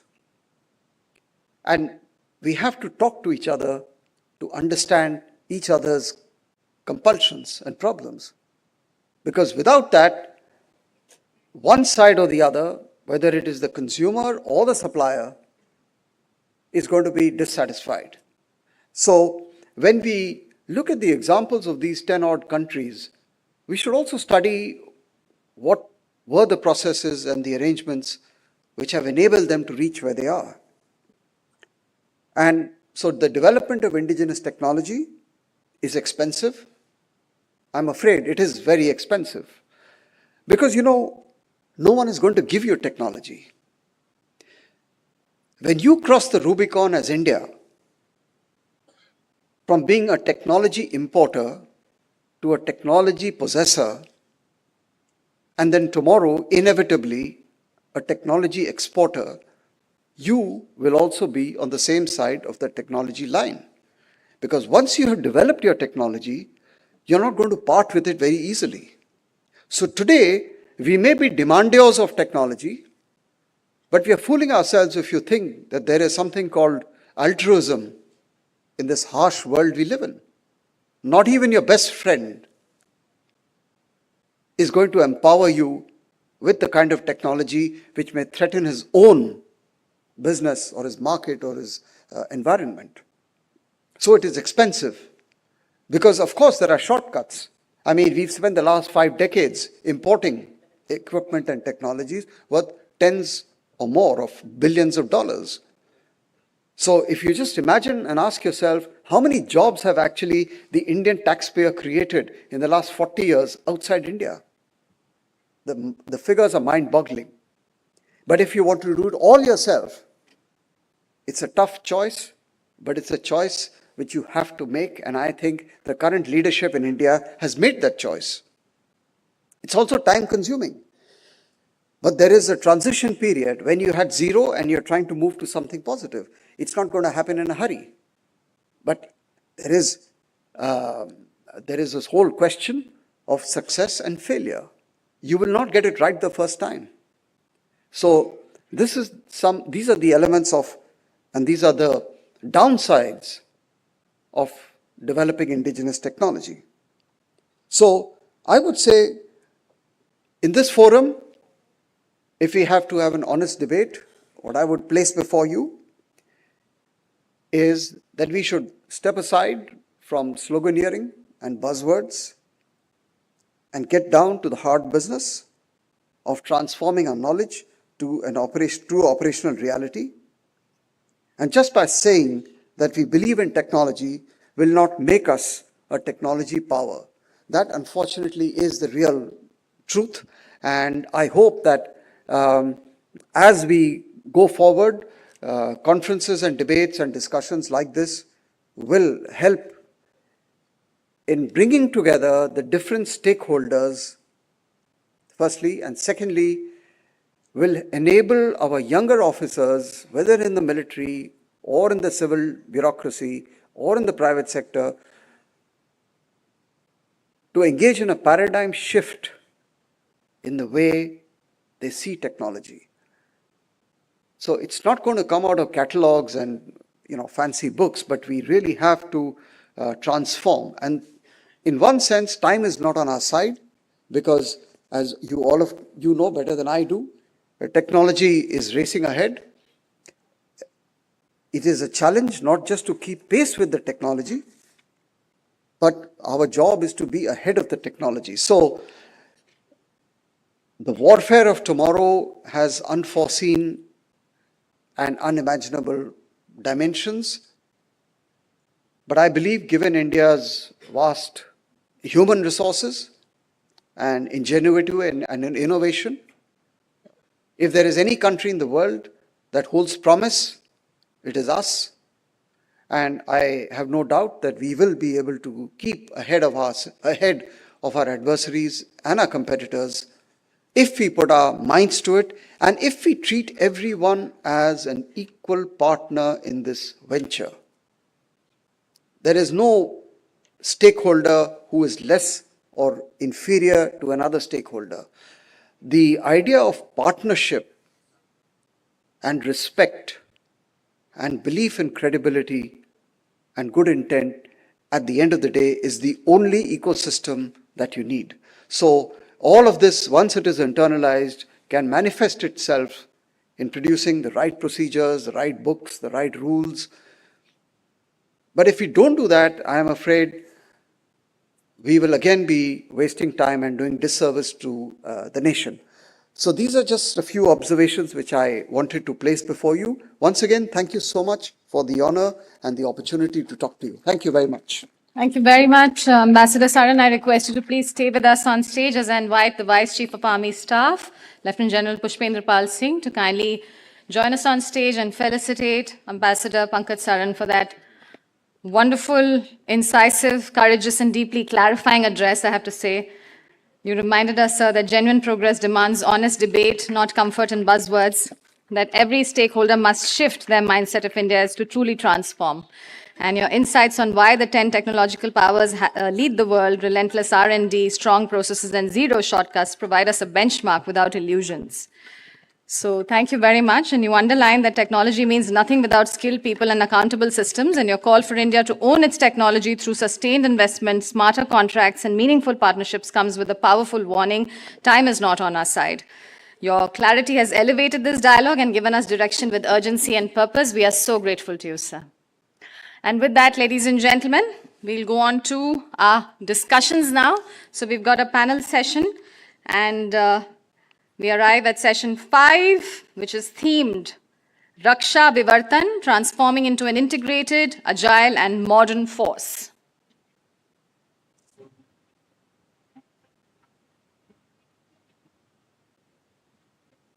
For millennia, India has stood as a cradle of civilization, a sacred land where wisdom flowed like rivers and values shaped the very soul of humanity. Forged through sacrifice, tested by countless challenges, India did not break. It rose stronger, steadier, forever ready to protect peace, no matter the cost. Today, India stands at the forefront of a new era, a rising power in innovation, in space, in technology, in defense self-reliance. a nation shaping global discourse, securing stability in an uncertain world. As we march towards 2047, the centenary of independence, India imagines a future defined by strength, by security, by unshakable strategic sovereignty, a Viksit Bharat, globally respected, technologically dominant, prepared for every challenge of tomorrow, rooted in timeless legacy, powered by the resolve of 1.4 billion hearts. Bharat is ready.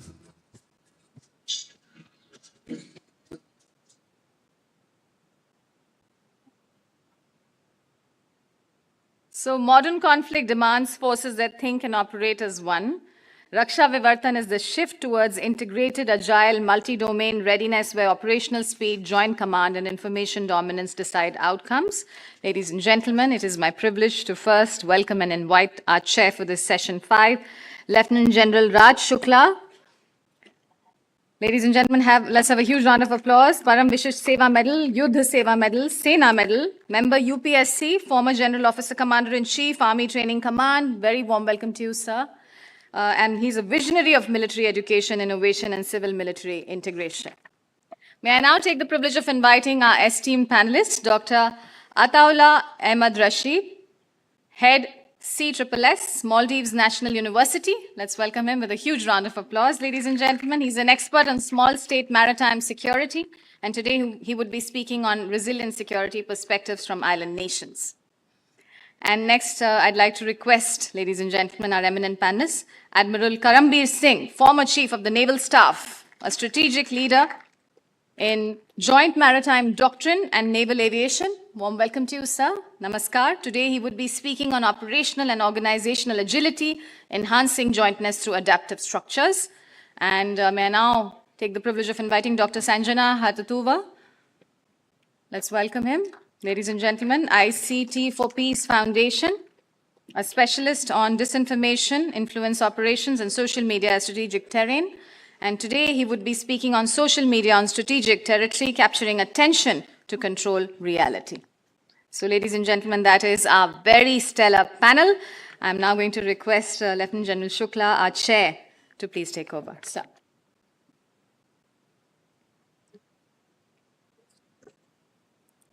Okay, so friends, ladies and gentlemen, good evening. So this session is on Raksha Vivartan. So I had to look up the dictionary to see what it means. It's transformation. But so we're going to actually talk of transformation, Vivartan.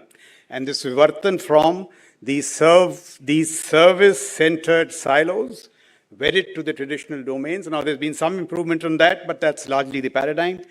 To this integrated, fused, agile, lethal military that is equally proficient in the multiple emerging domains. So that's what we are going to take stock of. Where are we in this transition? And to dissect the opportunities, challenges, and possible pathways. So while there are challenges, there are great opportunities, and there are very evident pathways.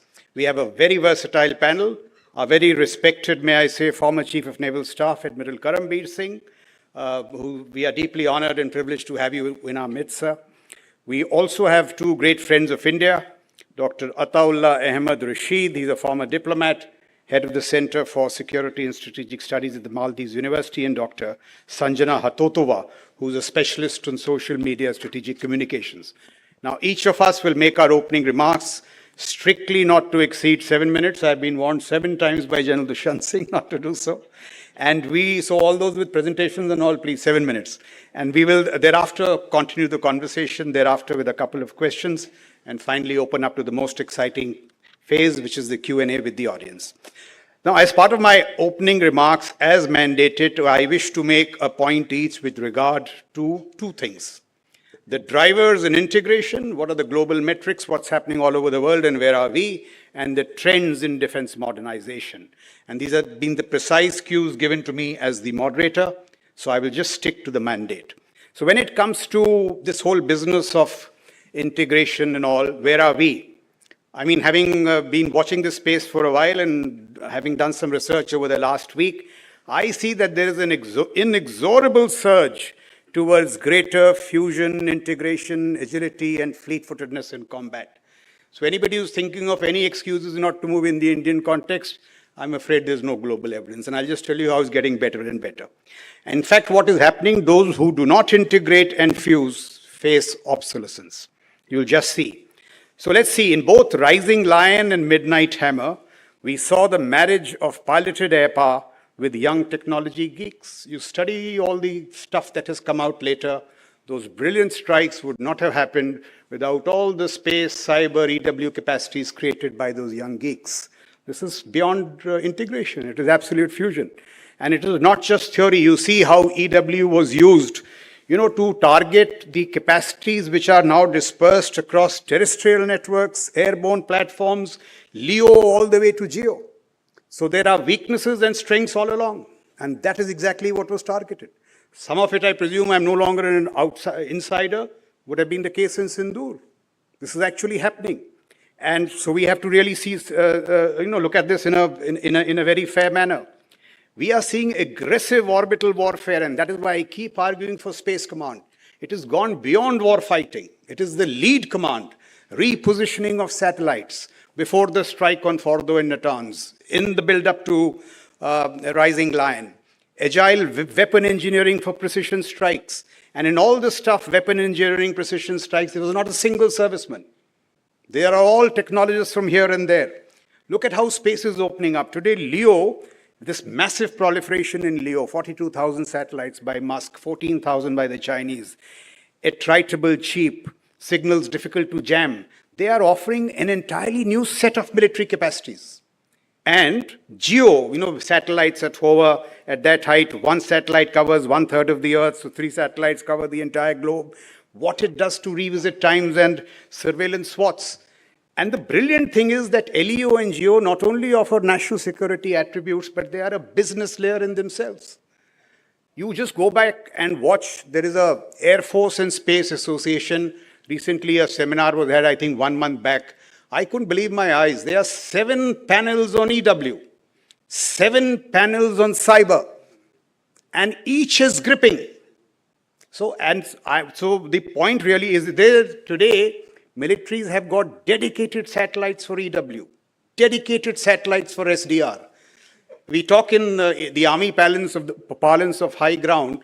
I mean, space is the new high ground. If you are not present in space, you are not going to win the next battle.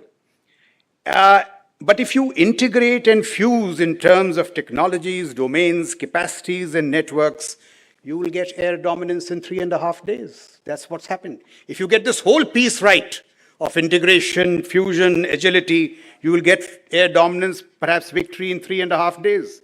And if you don't move down the path of integration, fusion, as a very formidable military, but it refused to move down this path, the Russian military, keeps strengthening silos, reinforcing tribalism, postponing reform, air superiority will elude you for 3.5 years. This is the best evidence of what you get by fusing and by not doing it. And in doing so, you will have to settle for attrition. So trench warfare on the ground, aerial attrition warfare 100 meters above the ground. That's what's happening in Ukraine. And you are losing 1.5 million men on the battlefield. This is what happens. One model you embrace agility, fusion, integration, and the other you don't. And now the important thing is this, that the pathways to break out of this attrition impasse, once again, were in the realm of integration, fusion, agility. First demonstrated by Ukraine and then followed by Russia. So I can't make a stronger case. And see now today, while we are talking of drones, drones are just an instrument. Look at what has happened. New lethal frontiers, bedrocked, and now this is beyond technology, on innovation, fusion, autonomy, has been created. And what are the lethal frontiers? Along that whole space of 300 kilometers, any intrusion by drones is picked up in minutes and responded to. Artillery has been pushed back 30 kilometers, so it is out of range. I mean, when people say that change is not happening, phenomenal change is happening in Ukraine. It is setting new benchmarks in innovation and technology. And as I said, times without number, in consequence, artillery is challenged. Tanks don't move. There are new vistas being created in close air support to strategic air power, 25 kilometers to 3,000 kilometers. I mean, that's phenomenal. And I just left the armed forces in 2022. We had just begun to see wedding drones. And look what's happening in consequence. Here I'm now quoting General Dave Petraeus. He says combined arms warfare was once about infantry, artillery, engineers coming together. Today it is 4 soldiers in a golf cart, because tanks, if they move, they are taken off in 3 minutes, with surveillance drones above to protect them and strike drones to your ear to hit. Now, this is not drones. All this would not have happened without AI, edge computing, robotics, so on and so forth. But the issue is this, that anybody who says that lethality, fusion, this is no consequence and we can do it in slow ways, I'm afraid it's not right. This whole digital targeting web which has been created by J-stars, by people of the talent of Alex Karp, in terms of sensing capacities, response in minutes, it has got digital foundations on secure cloud, all the way to AI, interoperabilities by default.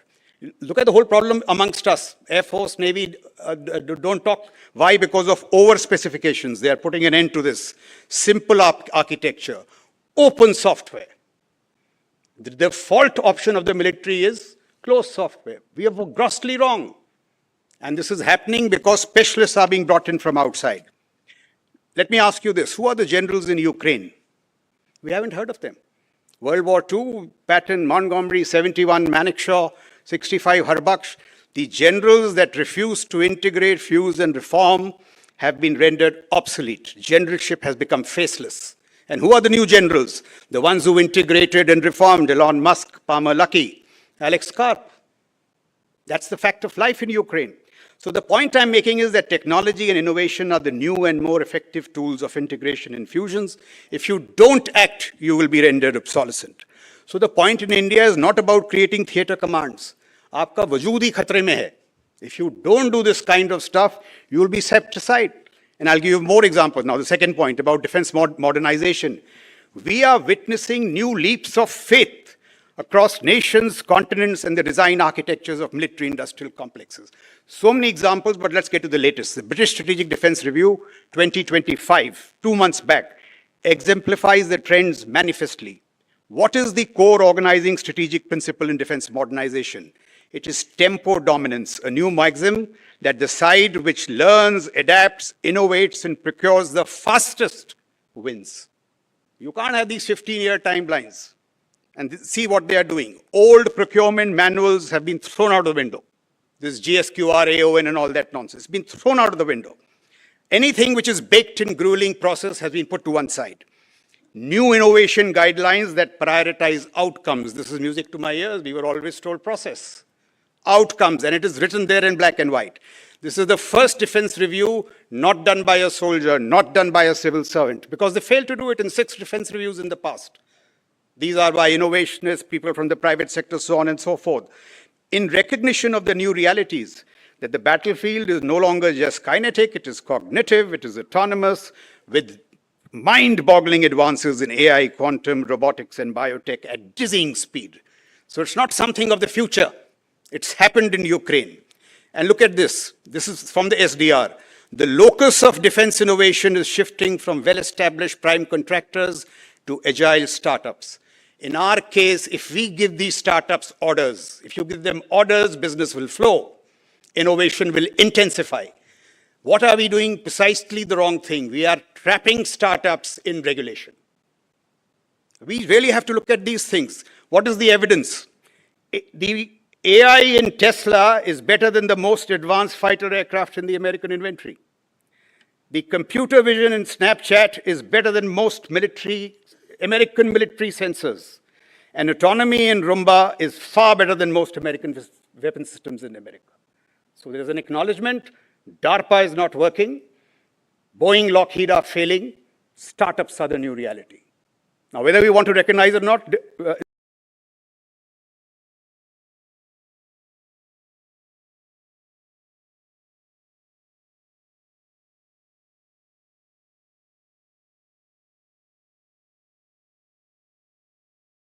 different matter.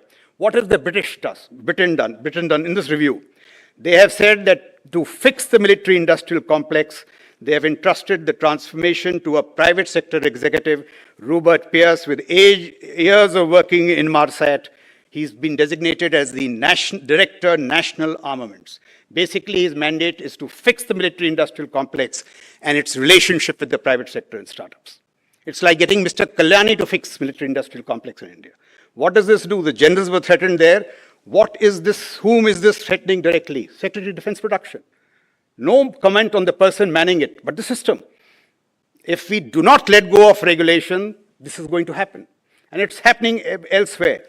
His mandate is to fix the relationship with the private sector, deliver the national defense arsenal in time, and reorient the military-industrial complex to a war economy. Now, this was absolute news to me. They are saying that the jobs lie in creating instruments of long-range strike, in creating ammunition pipelines. So now they are saying defense is productive. These are the arguments there.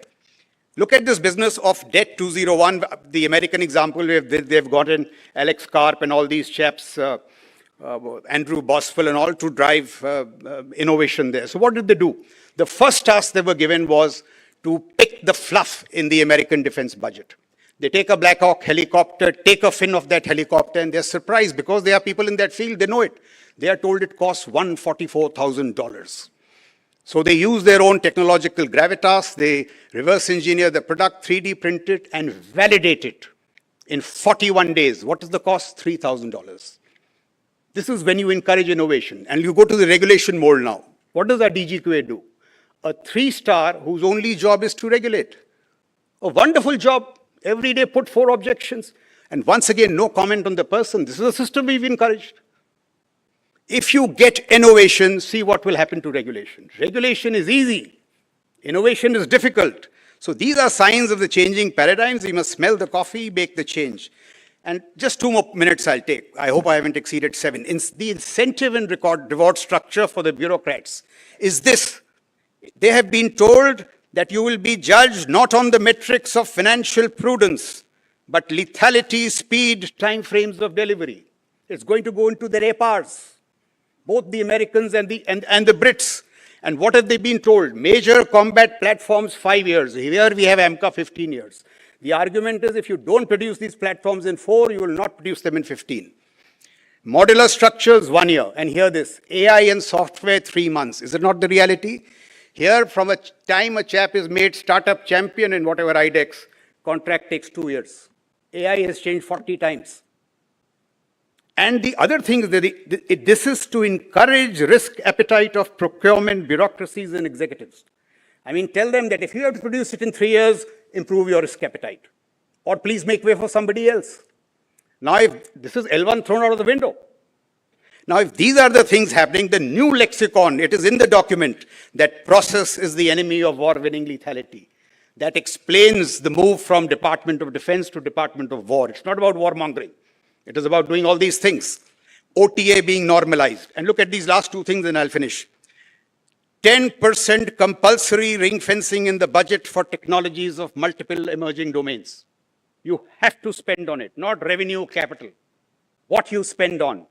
10%, what Ambassador Saran was saying, ring-fenced for R&D under the CDS, not the DRDO. That you will drive this R&D. Anusandhan Fund, if I'm not mistaken, 1 lakh crore. Somebody was telling me yesterday, Ministry of Defense has no stake. Not one additional secretary in that. Does the military have no stake in R&D? I mean, we really have to see. So the cue for the Defense Secretary, very humbly, the reforms that he's carrying out, DPP, DPM, please don't amend paragraphs. It has to be root and branch reform of this kind. Just shredding those old manuals and rewriting them afresh. Not revenue and capital, as I said, but focused ring-fenced technologies, platforms, modular additions, so on, and delivery timelines. If the Brits are saying 3 years, we can say 7, but it can't be 15. I strongly suggest that the FADS, one army commander, a possible PSU chairman and startup must visit Ukraine. Go to the Nemesis battalion, see what's happening. In battalions there today, you can order cameras, sensors, drones on Amazon-like platforms. If you do very well, you knock out 2 tanks, you knock out 2 guns, you get redemption, like costs. The theater of war and the marketplace have come remarkably together. It's not just the warfighter, technologist, innovationist. It is far beyond theater commands. Now, this is what, the one last point. Look at BYD. I was recently in Singapore, and the BYD chairman was talking. When he said that we have 120,000 engineers focused on R&D, when he got off the platform, I clarified. I said, I have not got the figure wrong. And he explained to me. He said, see, we took our competition with Tesla, and there were 3 segments: energy, intelligentization, and robotics. He says, because of the 120,000 engineers, 11 research institutes only BYD has. He said, we saw that R&D budget was $5 billion. We said $15 billion, R&D. He said, we already won on energy, intelligentization, they are ahead. We are contesting. Robotics, we are in the lead. I pose this question: if BYD can spend $15 billion, can we not give 30 crores to our think tanks, 5 of them, and tell them, use this to produce ideas to beat the China competition? What is 30 crores? BYD is giving $15 billion. So these are some of the observations I have across the integration and those platforms. So I'll just conclude by saying that to me, it appears that the mood music in international combat is being driven by a new acronym, CCD. Change, which is at the rate of innovation, a bristling pace and scale. Bristling, I emphasize. Capacity building driven by the maxim of tempo dominance. And deterrence across domains. There's no time to speak today, with robust nuclear postures providing the edifice and the bedrock. I haven't heard the nuclear posture being discussed in Delhi over the last 2 years. We must do it sometime. They are useful cues for emulation in the Indian context. Can we demonstrate the strategic acumen and operational agility to rise to the challenge? And let me tell you, our startups have done very well. All they need is orders. Orders, orders, orders. And I just wish to say this, what really scares me is जो हमारे दिल्ली में ये इत्मीनान का माहौल है कि सब चल रहा है, धीरे चलेगा. I mean, must not a personal comment, but the last panel I heard saying, 40% is enough. You need 90% to win the China challenge. And we are capable of doing it. It'll be such a pity if we don't. So with that, I now invite Dr. Ahmed Rashid to deliver his remarks on a very different subject, on resilient security, the perspectives of island nations like Maldives, an equally critical issue. And I would also request if he could tell us how the Maldivian worldview could be a possible fit into India's wider island and maritime security structure. Dr. Rashid.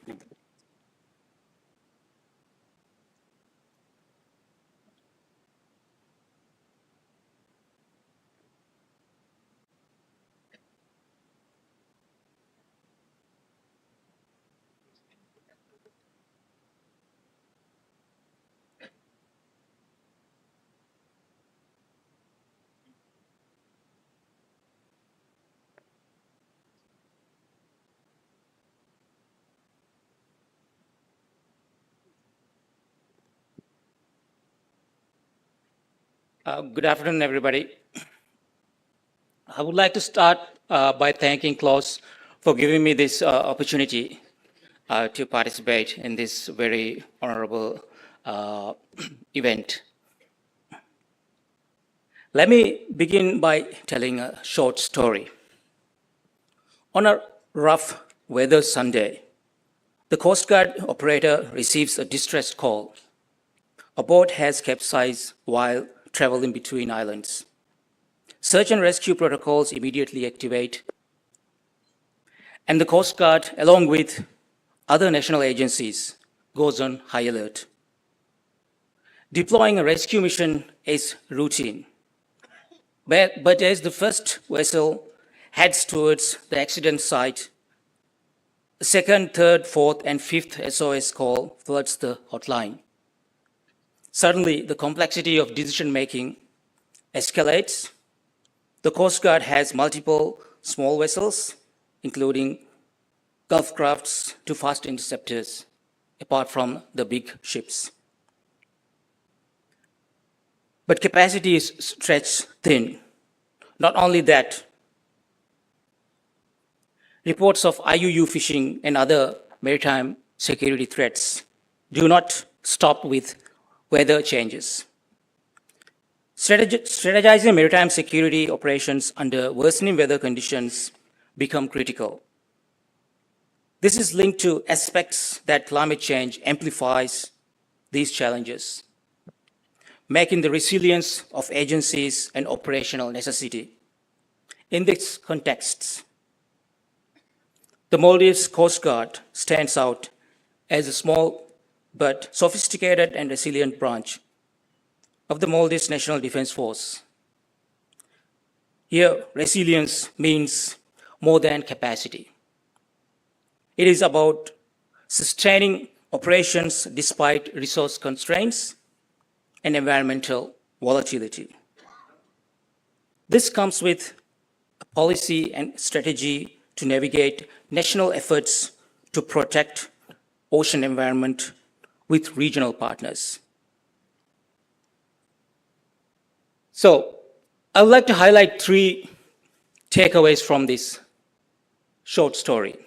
1, Maldives can be portrayed as a vast sea of islands or a large ocean state. 2,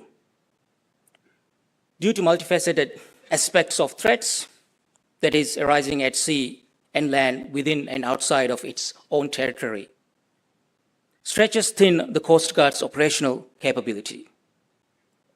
3, Maldives navigates national security interests with regional partners, actively taking part in regional security discourses.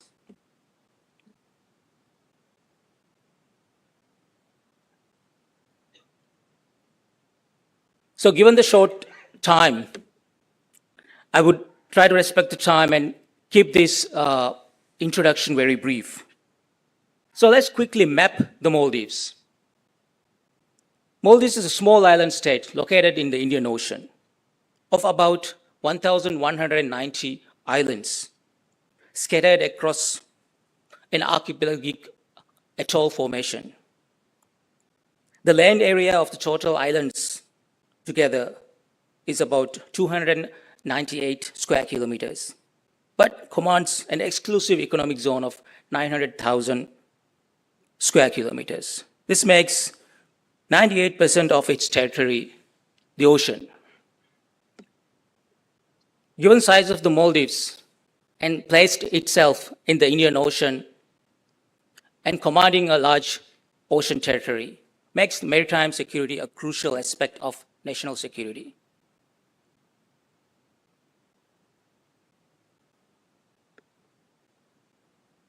Security policy and operations, therefore, in the Maldives has integrated non-traditional security threats.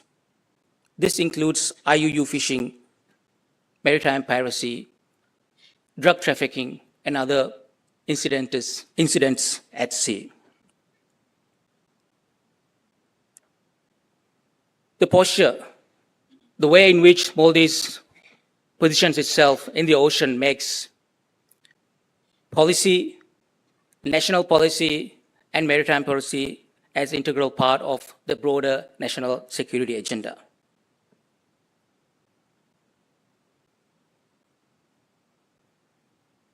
There is a key driver that actually shapes the Maldives' security and other national policies. That is climate change.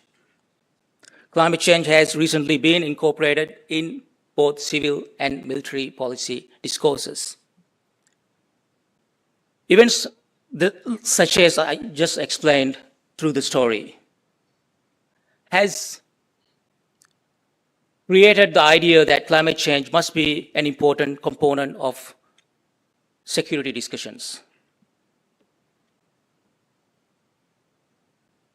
But national security goes beyond a discussion within the national platforms. National security is a practice of national and regional cooperation.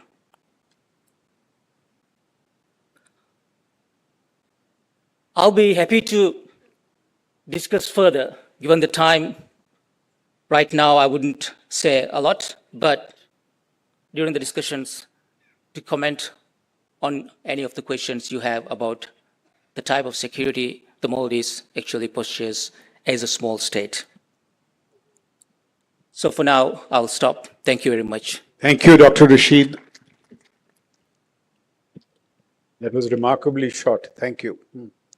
May I now request Admiral Karambir Singh? He'll tell us how do we get more joint and integrated. Thank you so much. I'll stick to about 6 minutes. I'll save a minute out of my 7. Thank you so much, Raj. It's very difficult to follow after you. But I thought in my opening remarks, I'll share some thoughts on how we could improve military structures to better meet the challenges of future warfare. And first, these terms joint and integrated, which we often use and sometimes interchangeably. So I thought I'll just start with these definitions. As per, when you talk about joint, as per the Indian Joint Services Glossary, jointness means that while the 3 armed forces progress and develop in their respective spheres, maintaining their identity, ethos, niche areas, and core competencies, they coordinate their operations in war. I'm not pretty, very happy with this idea of joint. Therefore, I always turn to integration. And that integration, it refers to integration across all operational domains of land, air, maritime, cyber, and space towards enhancing readiness and optimization of cost. It also involves integration of processes, which is very important. So true integration, therefore, is far more technical. We have to integrate people. We have to train our men and women in very targeted and unified professional military education. We need to integrate communications, intelligence, op logistics, HR, legal, etc. And integration also includes inter-ministry and inter-agency integration to achieve synergy. So there's a lot of difference between the two terms. And what is this compelling argument for integration? Raj has given you very, very well. He's explained this whole thing. But I also just add a couple of points. When the challenges faced by the armed forces into the foreseeable future, they're going to be multi-domain and multifunctional, has been told by a lot of people. We see warfighting domains blending and becoming highly interactive with one another. So when the challenge is integrated, we definitely need to meet it in an integrated fashion. It's a no-brainer.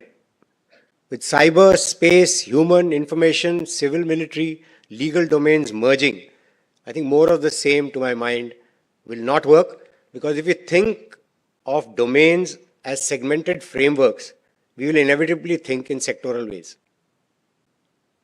And we are all aware of the kind of silos that exist in our armed forces. I'll be talking mostly about the Indian military. And when we get into the whole of government approach, that would be essential to meet the challenges of tomorrow, then there are even more silos. Therefore, we must start breaking silos within the armed forces to begin with. Because you can't have a force delivering 5th generation warfare capabilities with a stovepiped organizational and management system. So between Raj and I hope we've convinced you that integration is important. So if you look at the challenges and requirements that the future conflicts pose upon us, we in the Indian Armed Forces have one of the 4 options that we can exercise structurally and organizationally to respond to these challenges. The first option is to stay the way we are, which means independent services, joint structures are there for specific needs, a loosely integrated higher defense organization, and a rather listless civil-military interface. And I can tell you that this model will not optimally meet the demands and challenges of future warfighting. There is duplication and disconnect within the services that not only promote inefficiencies, but also drive up costs. And whilst we might have achieved successes in low-end conflict situations post-1971, this has been often despite the organization. We need to move on from here as soon as possible. That was option 1. Option 2 is we theaterize, but with limited integration within the services and no further reforms in higher defense organization. This model would perhaps be the one that the Indian Armed Forces would be getting into initially. And while this model is definitely better than Model 1 and will be more efficient, there are pitfalls in this. And take the example of the US. They moved to combatant commands soon after World War, Second World War. But the accompanying integration and higher defense organization not really in place until 1986 when the Goldwater-Nichols Act came through. And that Goldwater-Nichols Act was forced because of very embarrassing performances in Desert One, 1980, in Grenada, etc. And in our case, I'm sure that our senior leadership of the Indian Armed Forces, as was I when I was in chair, we are aware of the lessons learned in the Indian context, whether it's Pavan or Cactus or Kargil or Balakot or Galwan or Sindoor. And need for smarter integration and better HDO when we get into theaterization. So that brings me to the third model, which I feel is the optimal model, which is theaterization with strong integration and significant reforms in higher defense organization.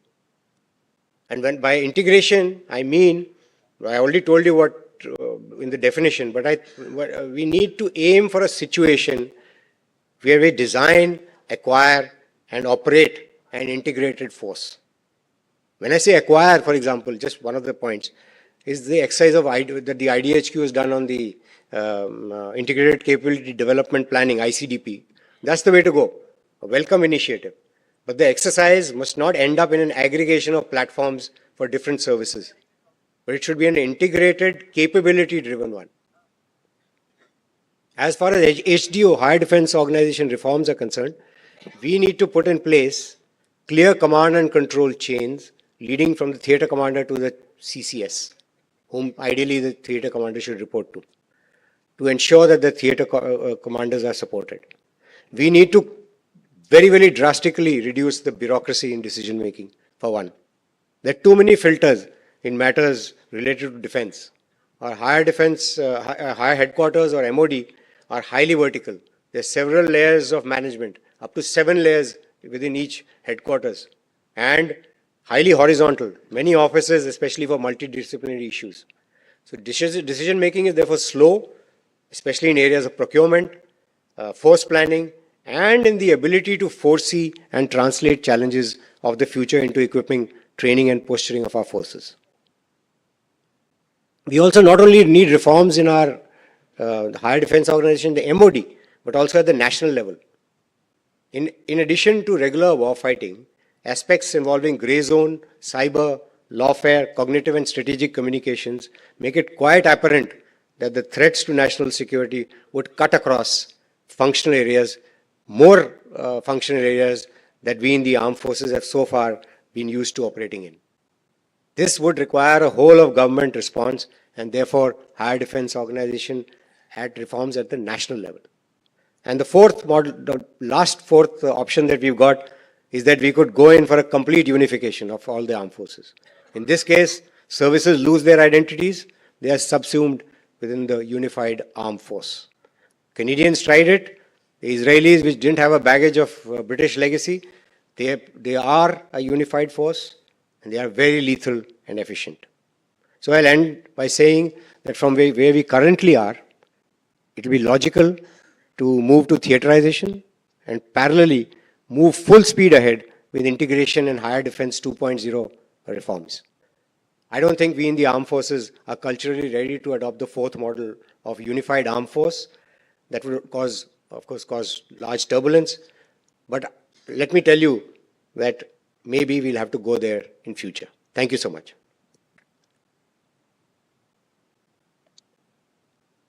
So thank you very much, sir, for those very cogent arguments and put across with such sobriety. Now we'll turn to Dr. Sanjana Hatotutwa, who will speak to us on the salience of social media. And this has been captured so well in the concept note that I won't change it a bit. On the salience of social media as strategic territory, leveraging it to capture attention while controlling reality. I mean, how wonderful put. That is exactly what social media is doing. Dr. Sanjana Hatotwa, please.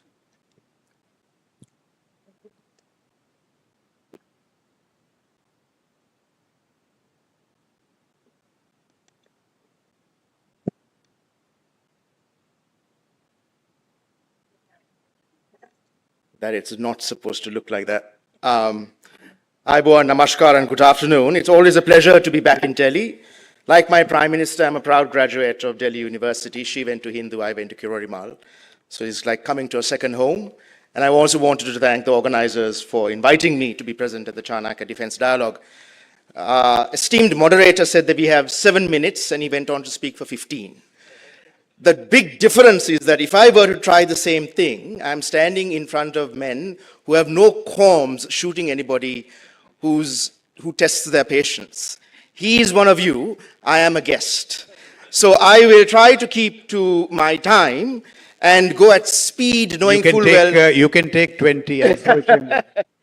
I will try to go at speed, knowing full well that this is live streamed. It's on Facebook, so if you were to being interested in any one slide, you can always play and pause it at your leisure later on.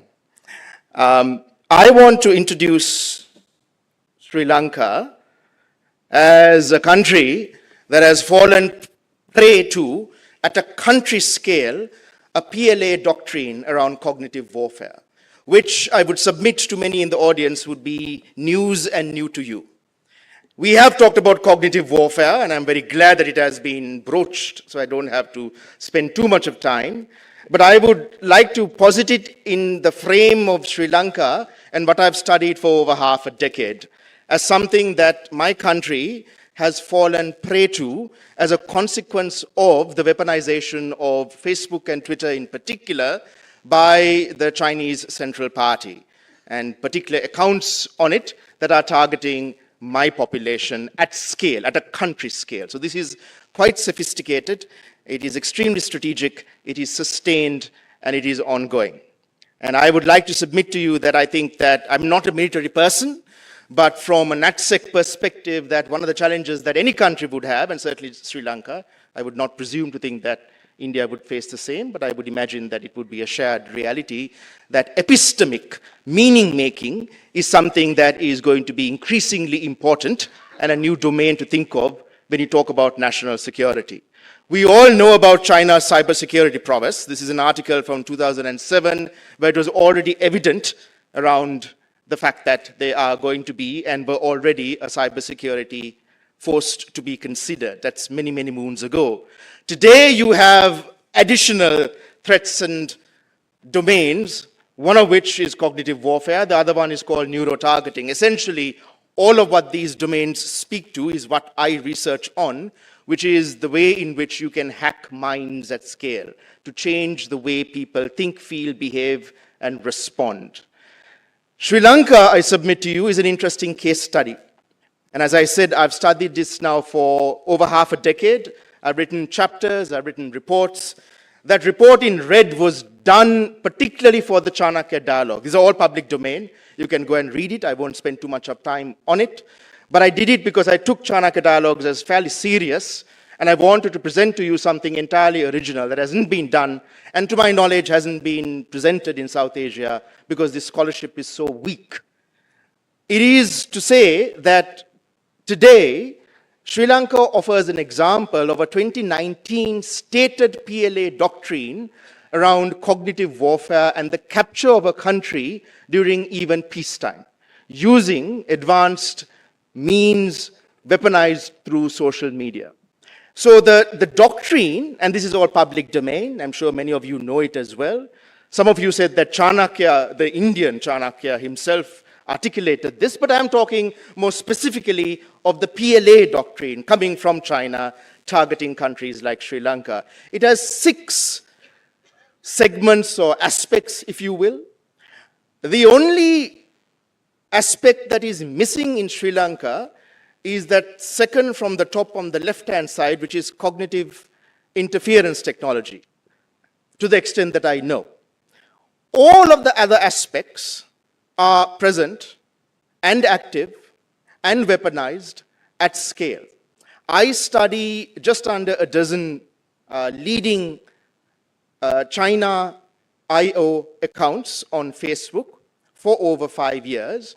This is a slide that attempts to capture the depth of the research that I've gone into, which is to say that these accounts are really quite interesting. They are young women. They present themselves as single or married with kids.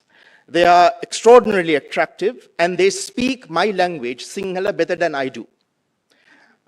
They present content and commentary which is compelling, and they have over 6.5 million followers, allowing for overlap. That is significant in a country of 22 million. And they are extraordinarily active, dwarfing the cumulative, collective output and engagement of Western accounts linked to embassies, including the Indians. So this is what I did for the Chanakya Dialogue, which is to go through all of the content that the Indian High Commission had put out from 1st of October to 21st of November. It's a serious account, as you can imagine. It's a diplomatic account. It's followed by 40,000. And as you know, we have extraordinarily strong bilateral relations at the present moment, the strongest in decades. Your Prime Minister and my President are extremely strong. They are friends. Our Prime Minister came recently to Hindu College and to India. It was an extraordinarily successful trip. Our countries are very, very close together. And I haven't met a single person in the audience in the past 2 days who hasn't said that they love Sri Lanka, would love to come to Sri Lanka, have been to Sri Lanka, and have loved the time that they've spent in Sri Lanka. So, as you can imagine, the Indian High Commission's account is a reflection of the multifaceted manner in which India supports, is connected with, and is engaged with across multiple domains, including military assistance with Sri Lanka. You match that or map that in the same period with the 7 Chinese influence operation accounts, and this is an engagement which is 162 times more than what the Indian High Commission's account generated or was able to gather. It is very, very interesting because it is an erasure of India. It is not targeting you.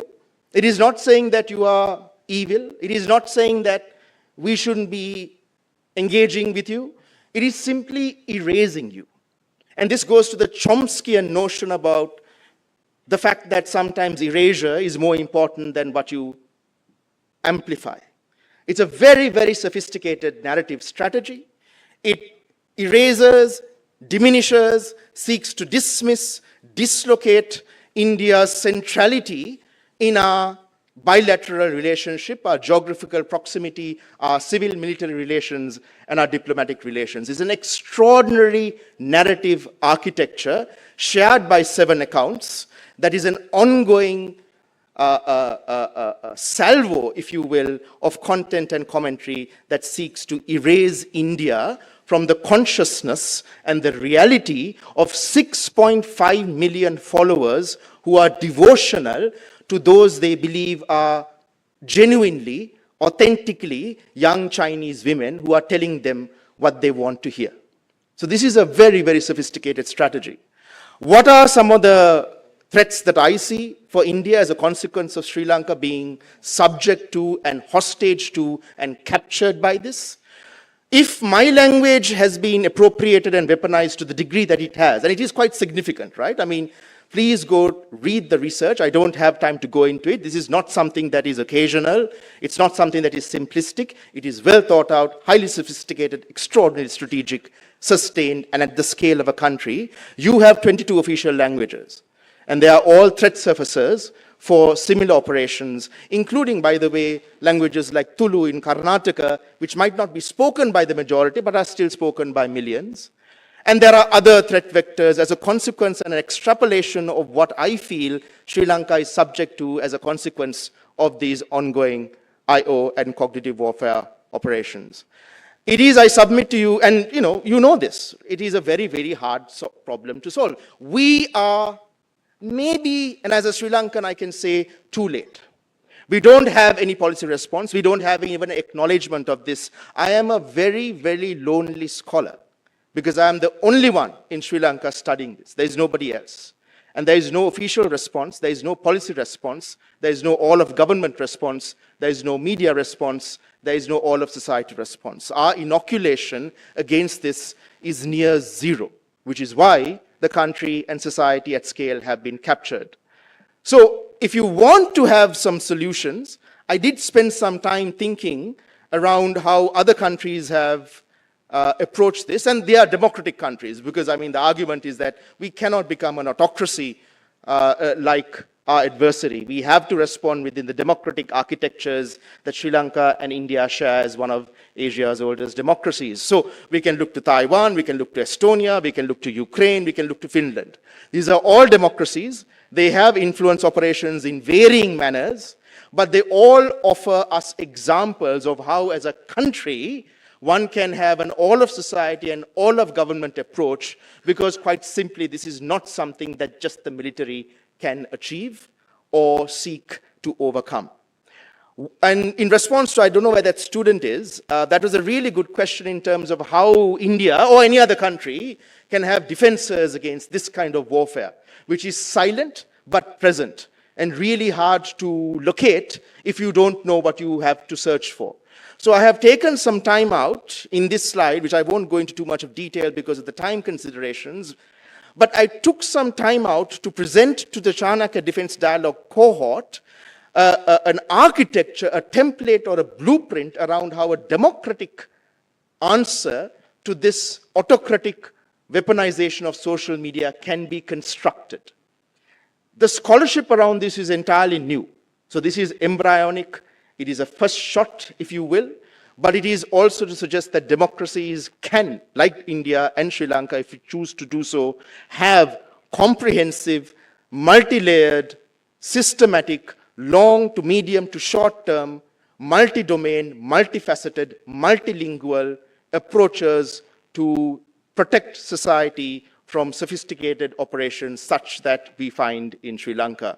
So to end, one of the interesting things about the PLA doctrine that I have based this presentation on, and the report for the Chanakya Dialogue was written on as well, is that it is from as far back as 2019 or 2018. And in the earlier session, it was posited or presented that cognitive warfare is somehow new. But China has been strategizing this, and in Sri Lanka, we are a living example of how in the past 5 years, we have fallen prey to this. So if we look today around what the realities are, what do you think is going to occur in the next 5 years with what we have talked about in terms of generative AI, the sophistication of Gen AI, and what is called psychographic targeting, the ability to target individuals at scale, the ability to talk natively in languages, and the ability to present individuals and video and photography and sound that appears authentic but is not. And I would like to end with something that hasn't been articulated in these past 2 days. And it is that I came to Delhi University to study English literature. That is my background. I study stories. I study narratives. Who tells them, how they are told, to whom they are told, and why. And if you understand that, that is the basis upon which the 5 years of academic research into Chinese weaponization of social media has occurred over 5 years. You need a humanities background to understand stories. No military can appreciate or respond to this threat without an appreciation of somebody who understands the power of stories. Like, for example, the Mahabharata, to compel societies to believe and then act upon what they believe to be true. That is what is happening in a very negative and worrying way in Sri Lanka, but that can also be something quite positive in how we integrate somebody who understands stories and is able to respond to stories that create tension and violence in our societies in a manner that befits a democracy like India and like Sri Lanka. I thank you very much. Dhanyawad. So, thank you, Dr. Sanjana. It was absolutely brilliant. Some wonderful observations. What we'll do now is we'll turn to the floor, take some questions, and we'll get back to the panel alternately. So, is there any questions? Yes, sir, please. Use the mic, please. Use the mic.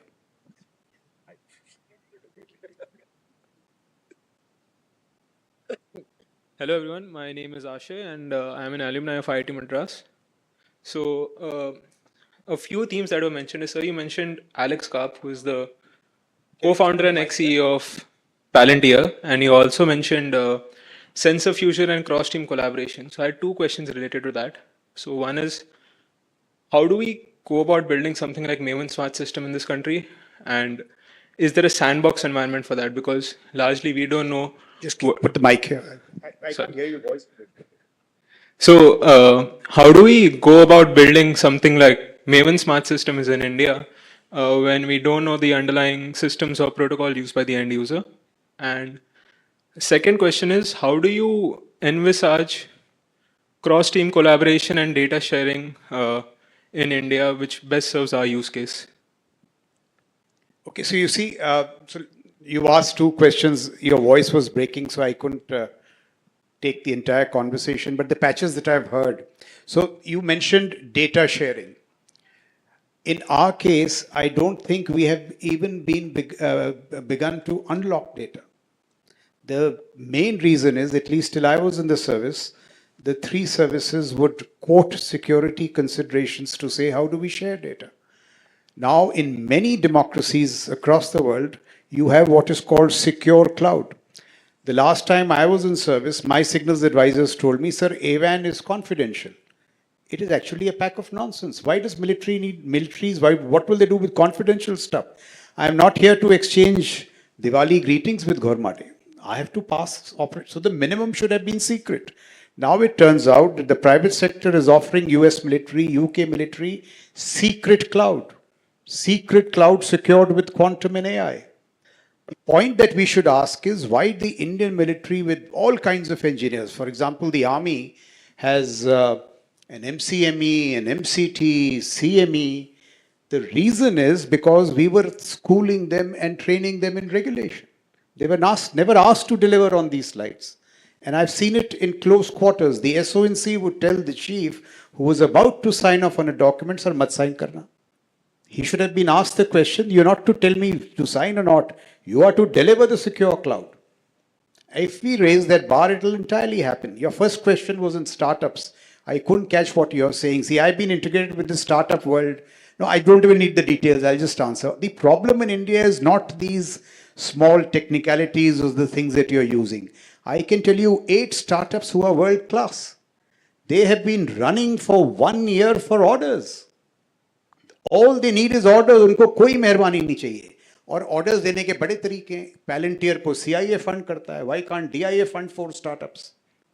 Or if you just give them some orders, business is waiting to rush in. Venture capitalists are waiting to rush in. In our case, the problem with startups is not technology. I know so many of them. Brinda Kapoor, I think she was here. Suyash, Sameer Joshi, who got wonderful technologies. The problem is regulation. And I'll tell you the other argument which I've heard. The other argument is, sir, अब तो इतना पैसा बढ़ रहा है, अब corruption होगा, तो regulation की और ज़रूरत है. This is how we kill procurement. And this is how we'll end up killing this.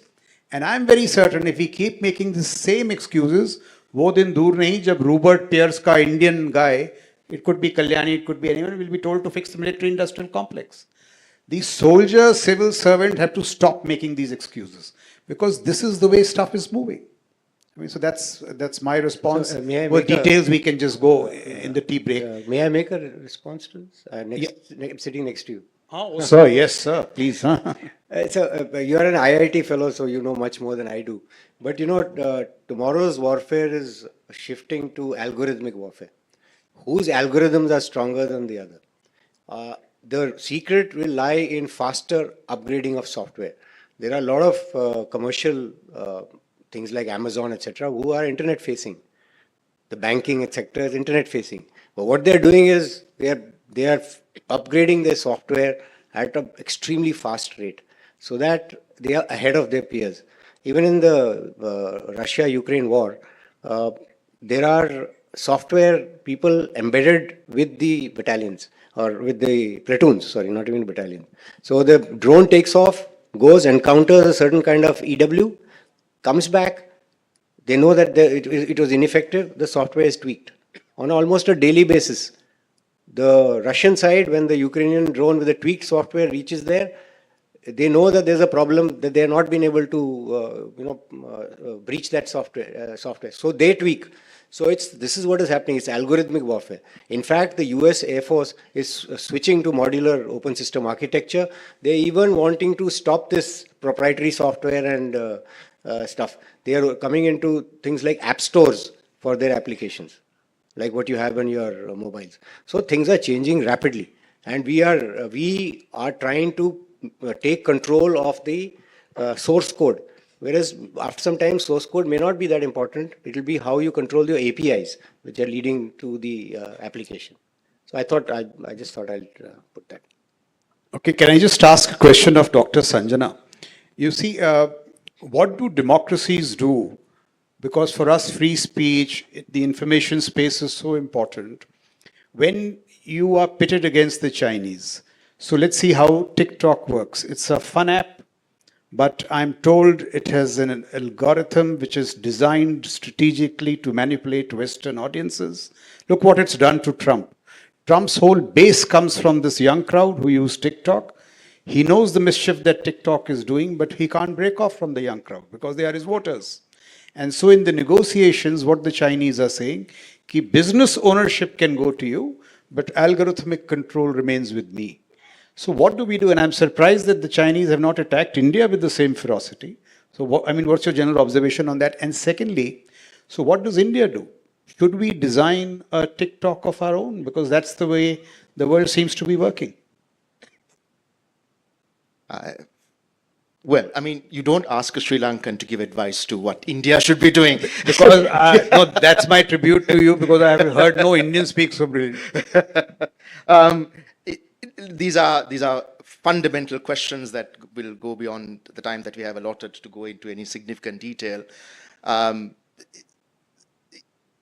have in that presentation offered a template around how democracies can respond. We think that our rights, our civilizational histories, our social cohesion, and what binds us together are often weak points in comparison to autocratic command and control. In fact, it is our strength, and we have to start thinking about it in that manner and building societal inoculation and resistance in that manner. Rights is our foundation. Our stories, your Bollywood, your Shah Rukh Khan, your music, your drums, your tabla, the Buddhist civilizational connections. Let me give you an example of what I think the Chinese influence operations have transformed in 1 year. It's absolutely fascinating.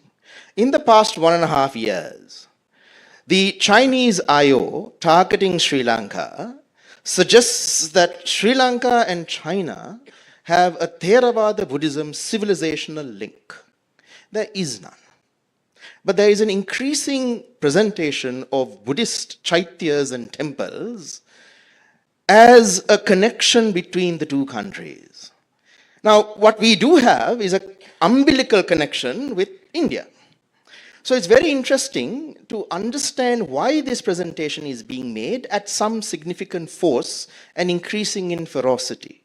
So the answer to that is to perhaps tell our societies that this is happening, this is the manner in which it is occurring, to say that these stories are being constructed, that these are the individuals and accounts that are presenting them, and to actually have an open, honest dialogue with society around the threat and the vector and the producer and the country that it is coming from. Now, here is where we get into politics, because in Sri Lanka, I don't need to tell you or the audience, we have a certain relationship with China as well, which prevents that kind of conversation from occurring. Now, if that conversation were to occur, you have a Finland, you have a Ukraine, you have a Taiwan, and you have another country that have, you have those countries that I presented as examples that actually have architected within democracies societal resilience. Now, could India learn from them? Could Sri Lanka learn from them? Absolutely, and that is why I presented it. So there are responses. Democracy is not a weakness, it is our strength, and that is the basis upon which we should architect those responses. But democracies seem to be losing, and we'll return to that at some point. So, can we just one question? Okay, Admiral Karan. You talked about Taiwan. I think two of us had gone to Taiwan. They have something called they have been under cognitive warfare 24/7, 365 days a year. And they have something called the 3 2s strategy, which is respond within 2 hours, less than 200 words, with 2 time-stamped photographs to counter all these things. So it's a constant battle which they are engaged in.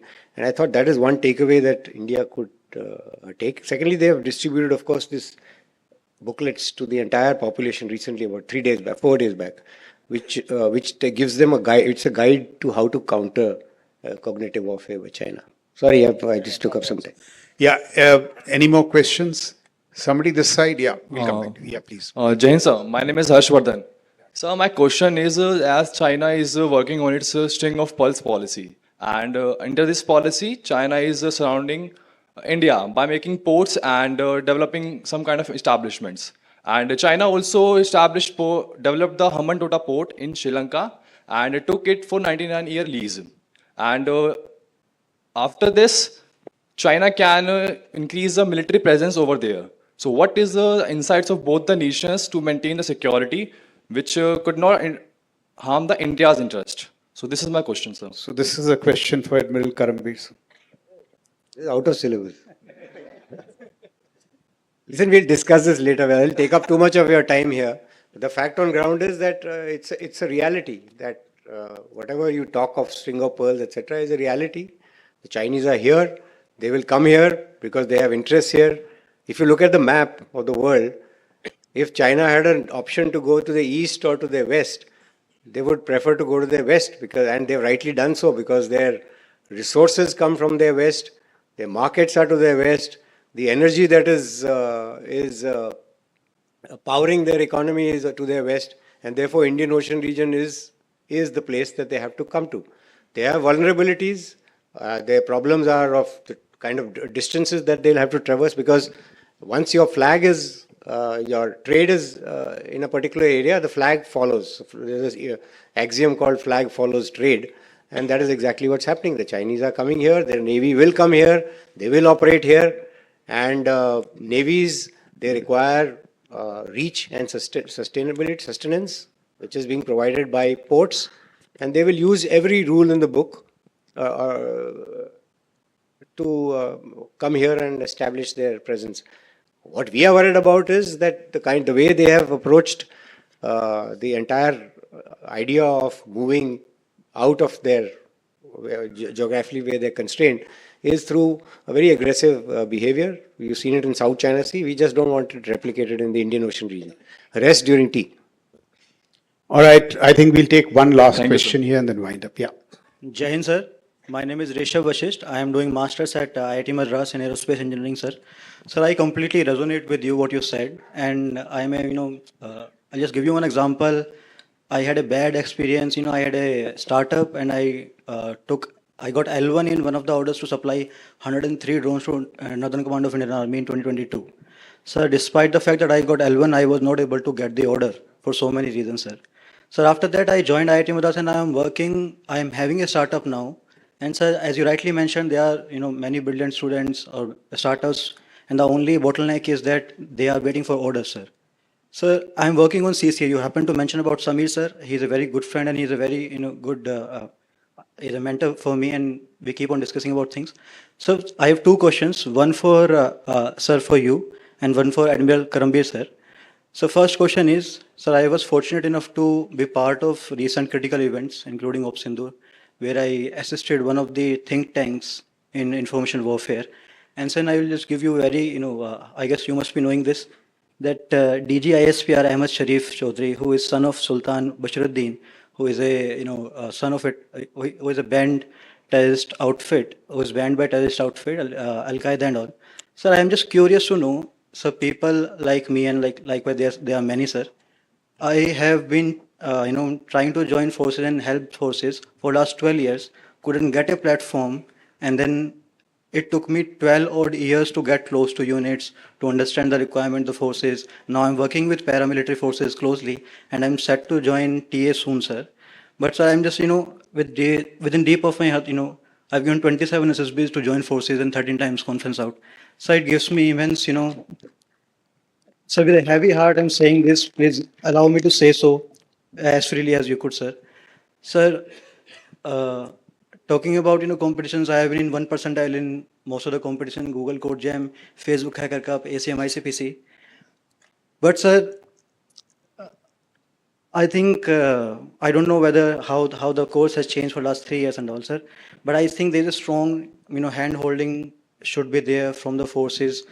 Such that No, a lot has improved. You just meet me after this. I promise I'll help you. Sure, sir. A lot has improved, but therefore I keep making the pitch. We need to do more. And we are doing no favor to you. IIT Madras is doing such a brilliant job. I know it. We need you. The defense forces cannot do without the agility of startups. But meet me after this. We'll do something. So second question is for, if Yeah. you may allow, sir. So I'm working on CCA, Collaborative Combat Mil Aircrafts. Karambir now? Yes, sir. Yes, sir. So I'm working on CCA. Part of my thesis is on multi-UAV combat simulators using deep reinforcement learning. So I have developed few algorithms, but I don't have, I don't have much, money left with me to invest on hardware and to test those algorithms.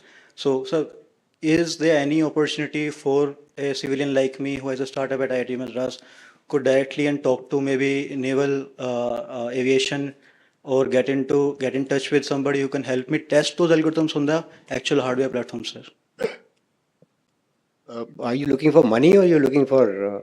So, sir, I just want that algorithms to be tested. on Yeah, the so hardware it's platforms. mandated in the DAP that you all are entitled to use defense facilities for trials.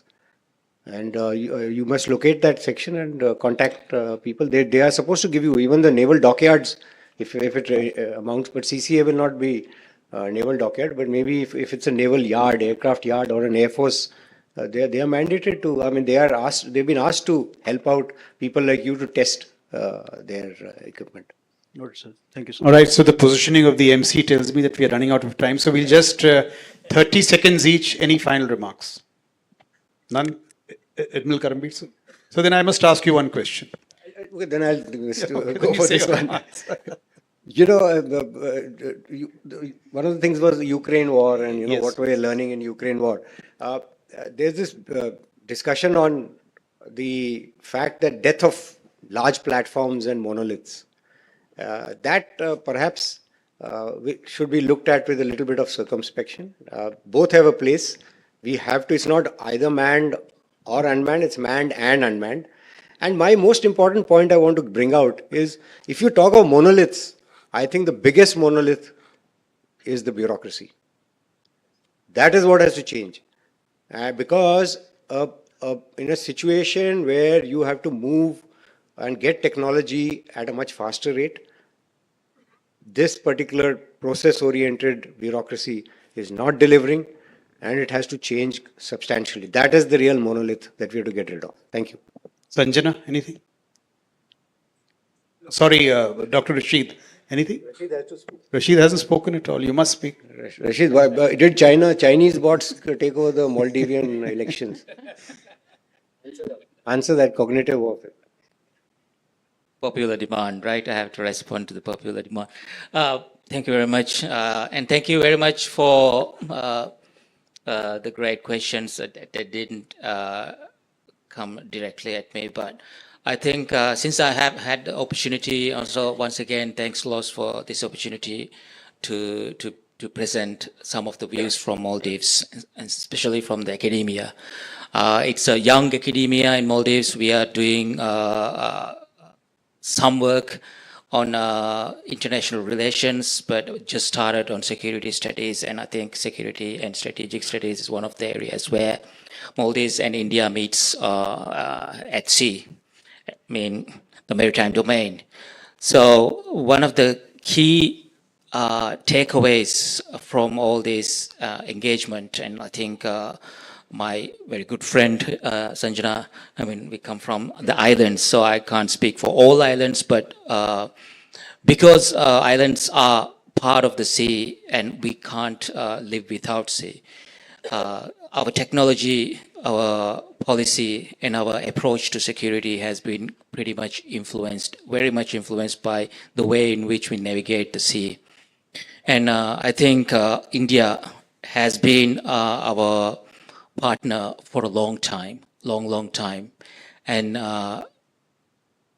in my studies, recently I've come to identify some of the changes that we have observed that were not there, unprecedented things politically.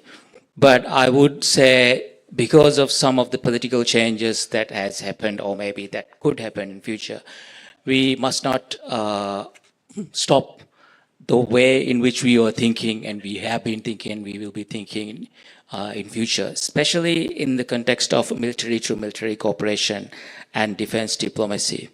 Foreign policy has been one of the cornerstones of Maldives' engagement in economic development and defense engagements.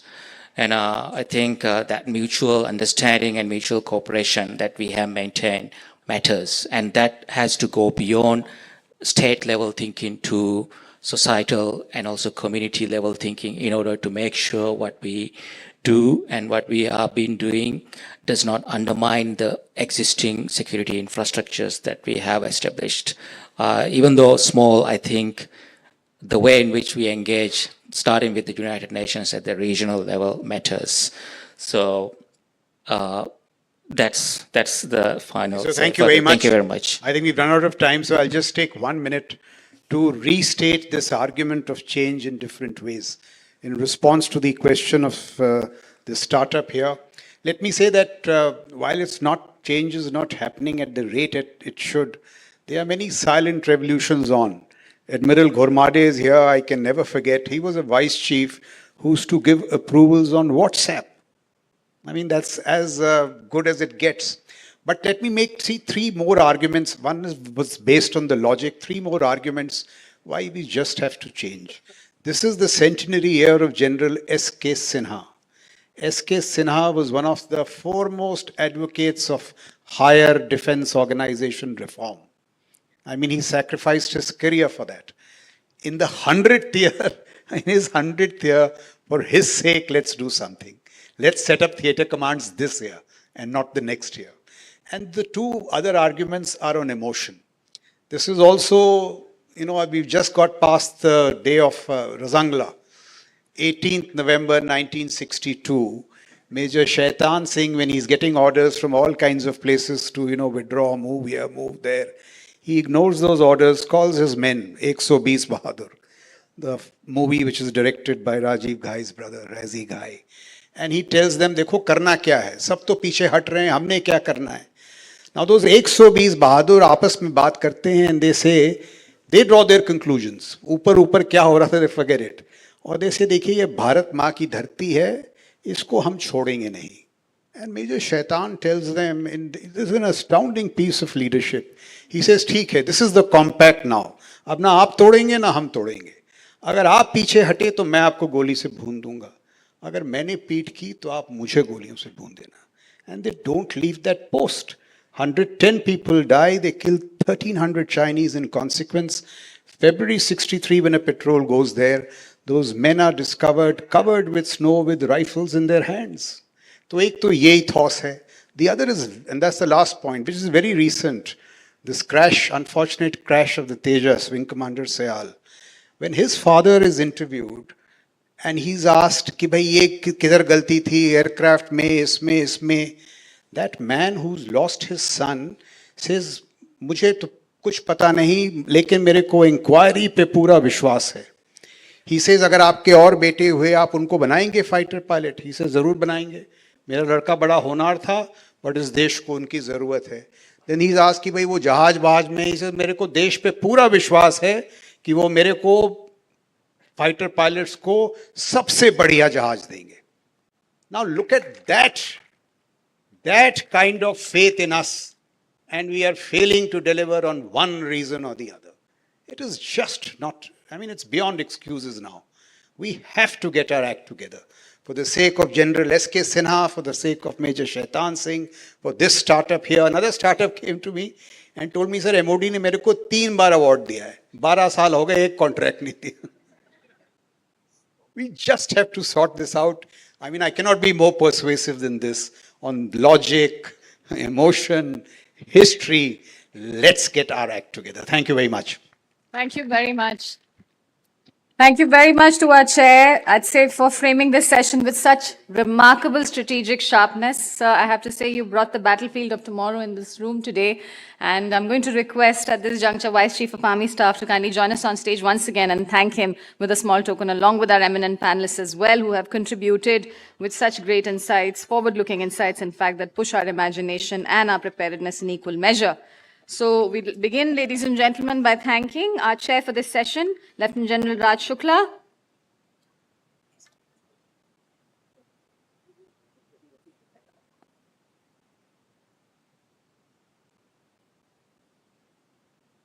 Let's have a huge round of applause, ladies and gentlemen. And Dr. Ataullah Ahmad Rashid.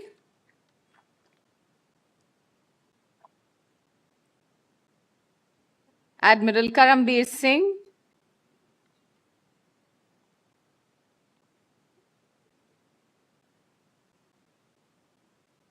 Dr. Sanjana Hatatuva,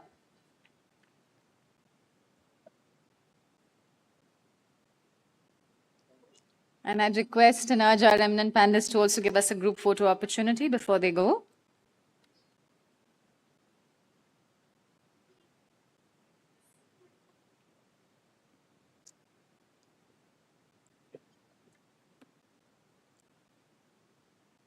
Ladies and gentlemen, let's have a huge round of applause. I think that was a very engaging session indeed.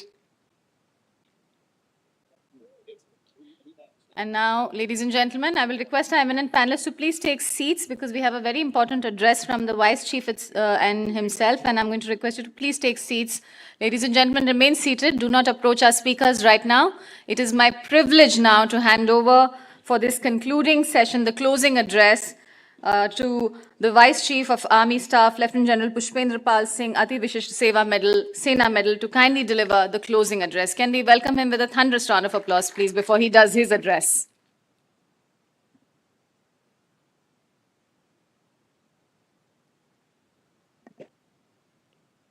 Distinguished guests, colleagues from the academia, industry and universities, and officers, a very good afternoon, or rather, good evening.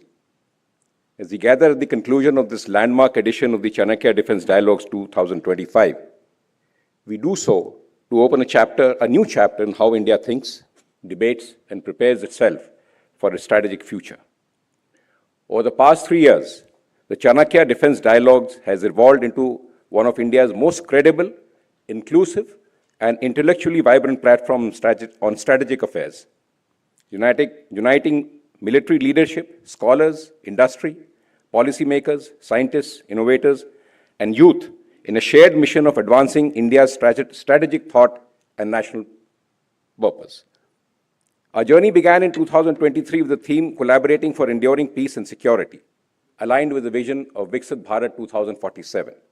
The 2024 edition deepened this trajectory with drivers in nation building, fueling growth through comprehensive security, reaffirming that security and development are symbiotic.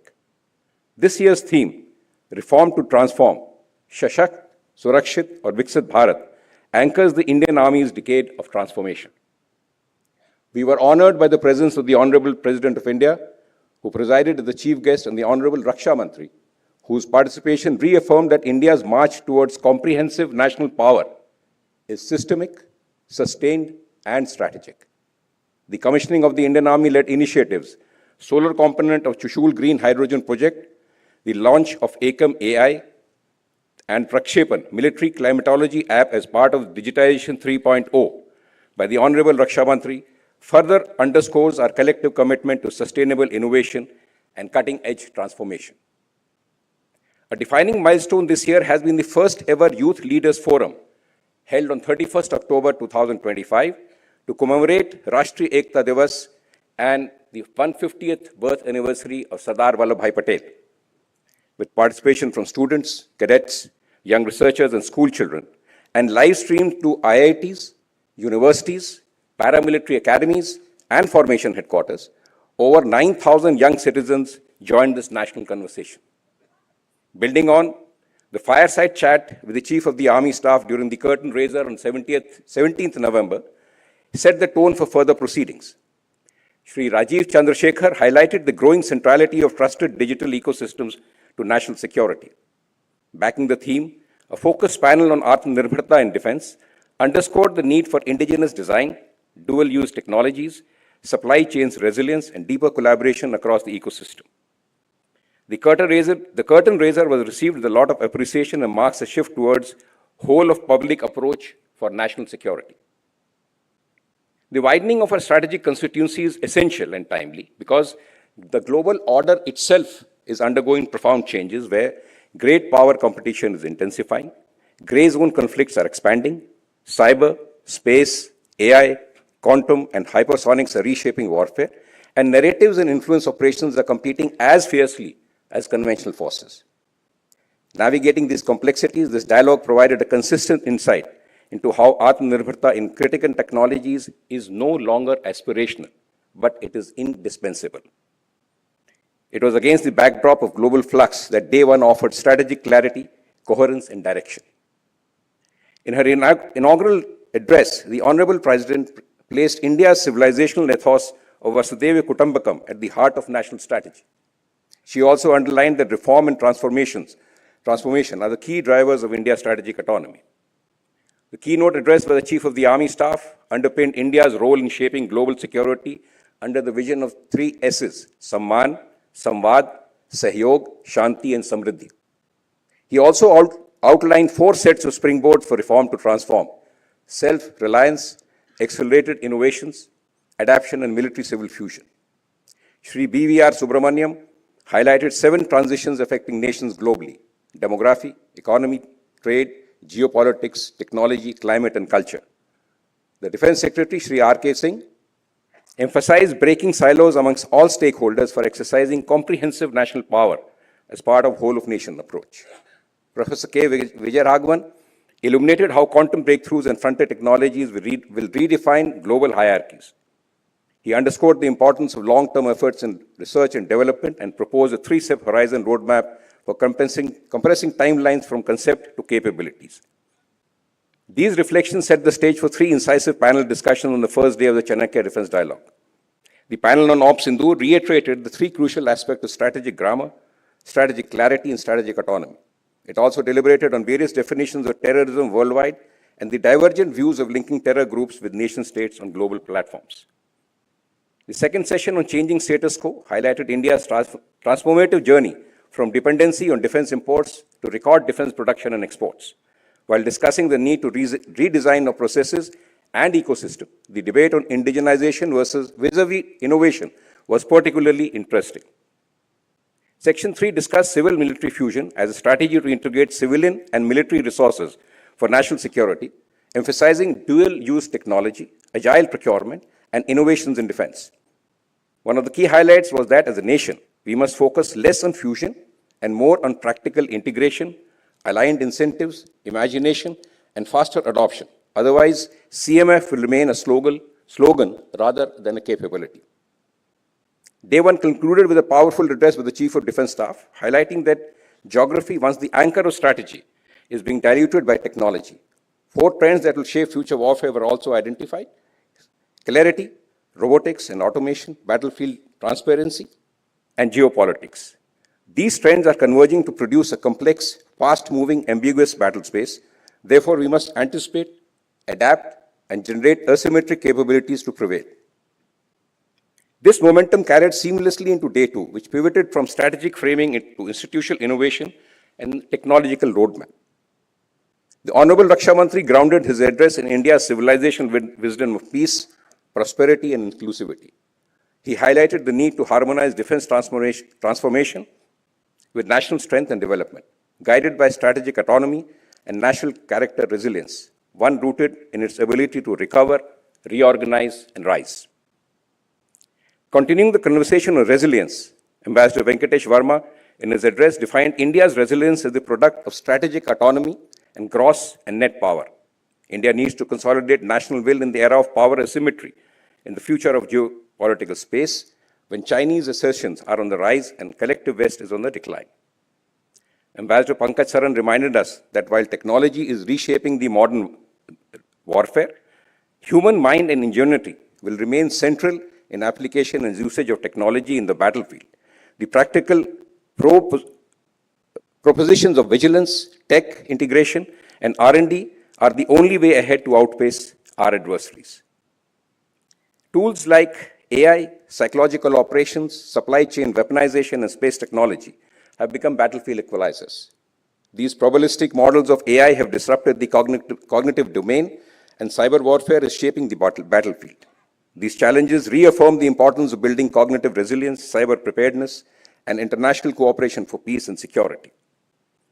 Raksha Vivartan focused on a forward-leaning, multidisciplinary roadmap that places agility, integration, and narrative supremacy at the core of India's defense transformation. Breaking the silos of regulations with innovation is the need of the hour to integrate private industries and startups with national security. Integrated challenge can only be addressed in an integrated manner. Theaterization and integration and major changes in the HDO may be the most suitable way to consolidate our national security. Taken together, the 2 days of analysis converged on 7 coherent themes. Jointness and agile force design must define future military structures. Comprehensive security linking economic power, technological strength, and societal unity is essential for national resilience. Ethical governance and responsible technology adoption strengthens India's moral authority and global credibility. Civil-military fusion must move from aspiration to institutional architecture. Strategic communication and narrative leadership are now mission-critical in an age where perception can outpace platforms. These aspects directly or indirectly also highlight the criticality of human capital in national power, where scientists, soldiers, startups, youth, and students remain India's greatest strategic assets. Together, these insights chart a decisive course of action, reforming procurement processes, nurturing dual-use innovations, strengthening cyber resilience, deepening global partnerships, energizing research ecosystems, and fast-tracking the journey towards Atmanirbharta. These invigorating discussions and in-depth insights were possible only because of the set of distinguished leaders and experts who enriched this dialogue. We express our earnest gratitude to the Honorable President of India and the Honorable Raksha Mantri for their vision and guidance.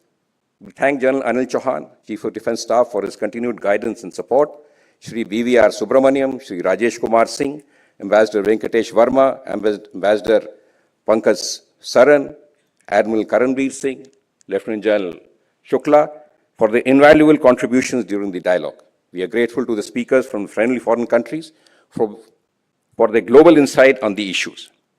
We also acknowledge the moderators, the panelists, think tanks, youth delegates, institutional partners, and the organizing team whose commitment brought this dialogue to life. In the end, I also express my gratitude to all media houses for giving extensive coverage to the event, thereby ensuring that the message of security being shared responsibly reaches out to all. To draw this dialogue to a close, it would only be fitting that I recite the shloka by Chanakya that summarizes the deliberations of the last 2 days. It goes like this: Balam Rashtriyasya Moolam Dharmo Balasya Adhar. It implies the strength of a nation is its foundation. Prosperity and security cannot endure without power. Yet true and lasting strength must arise from dharma. A nation rooted in moral strength and discipline attains stability, unity, and resilience against external and internal threats. And finally, as we march towards India's centenary of independence in 2047, India's rise will not be scripted by circumstances, but by choice. Not by drift, but by design. Not in incrementism, but by imagination. Today, reform is just not an option. It is the bedrock of India's strategic destiny. Thank you, and Jai Hind.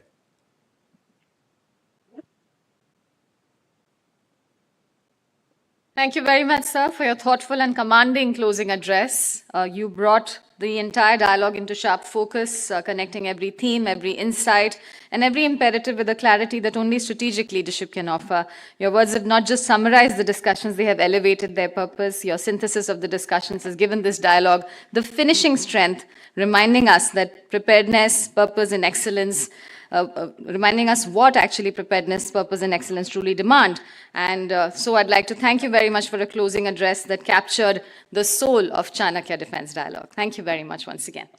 And with that, ladies and gentlemen, it is now my privilege to invite to this stage Director General, Center for Land Warfare Studies, Lieutenant General Sudarshan Singh, to present the vote of thanks. Let's welcome him, ladies and gentlemen, with a round of applause, please.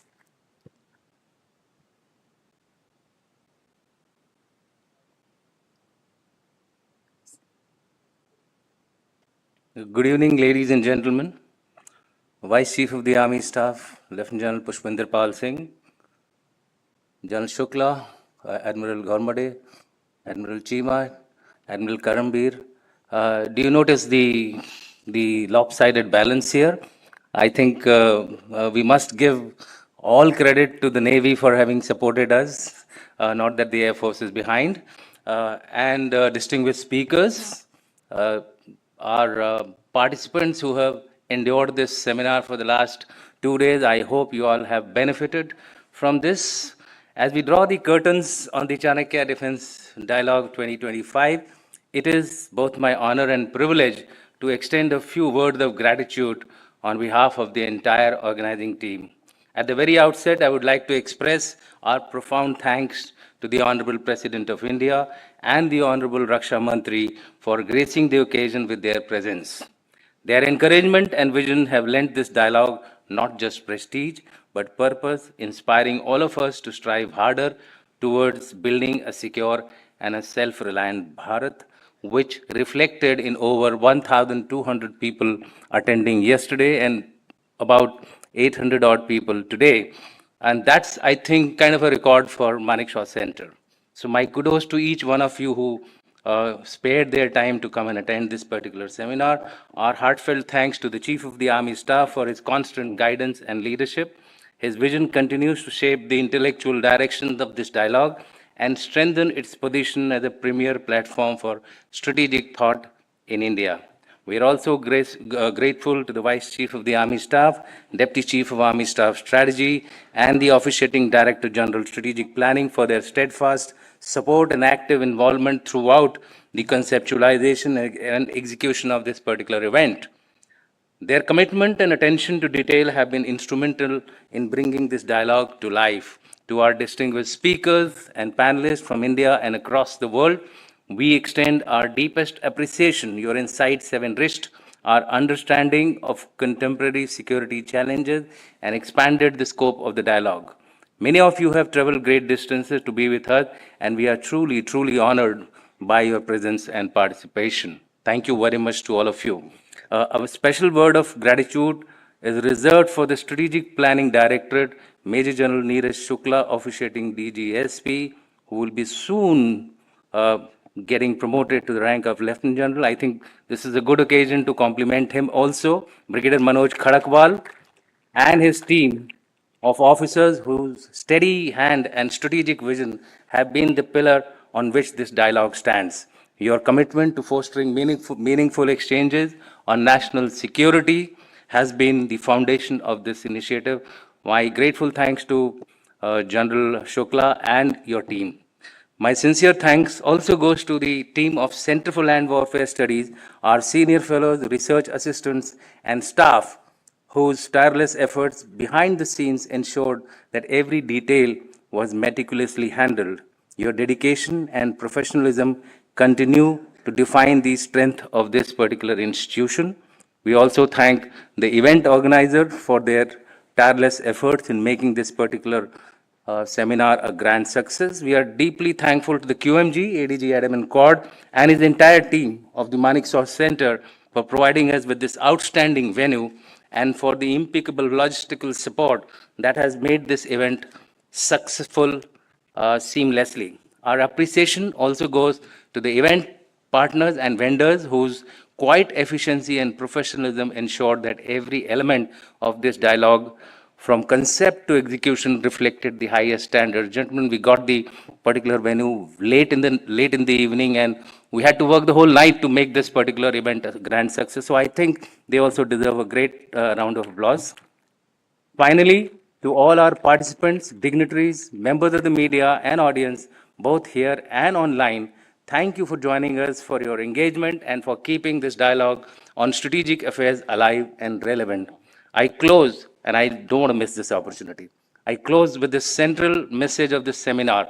We are navigating a multi-domain security era shaped by evolved gray zone warfare where cooperation, collaboration, competition, contest, and conflict unfold simultaneously. So it becomes that much more difficult for us to navigate this particular conundrum of battle space of the future. To emerge as a winner in this, I think the way ahead is Sashakt, Surakshit, or Viksit Bharat. We must adopt a whole of a nation approach rooted in strategic foresight and unified resolve. And before I conclude my parting shot, in the words of Swami Vivekananda, who told us, "Arise, awake, and stop not till the goal is achieved." I think we are still at the tip of the iceberg as far as our defense preparedness is concerned. We have to move ahead sincerely, lest we repent. As few of the panelists have said, we are nowhere near what we want to be. And I think that journey is very long. Thank you very much, and Jai Hind to all of you.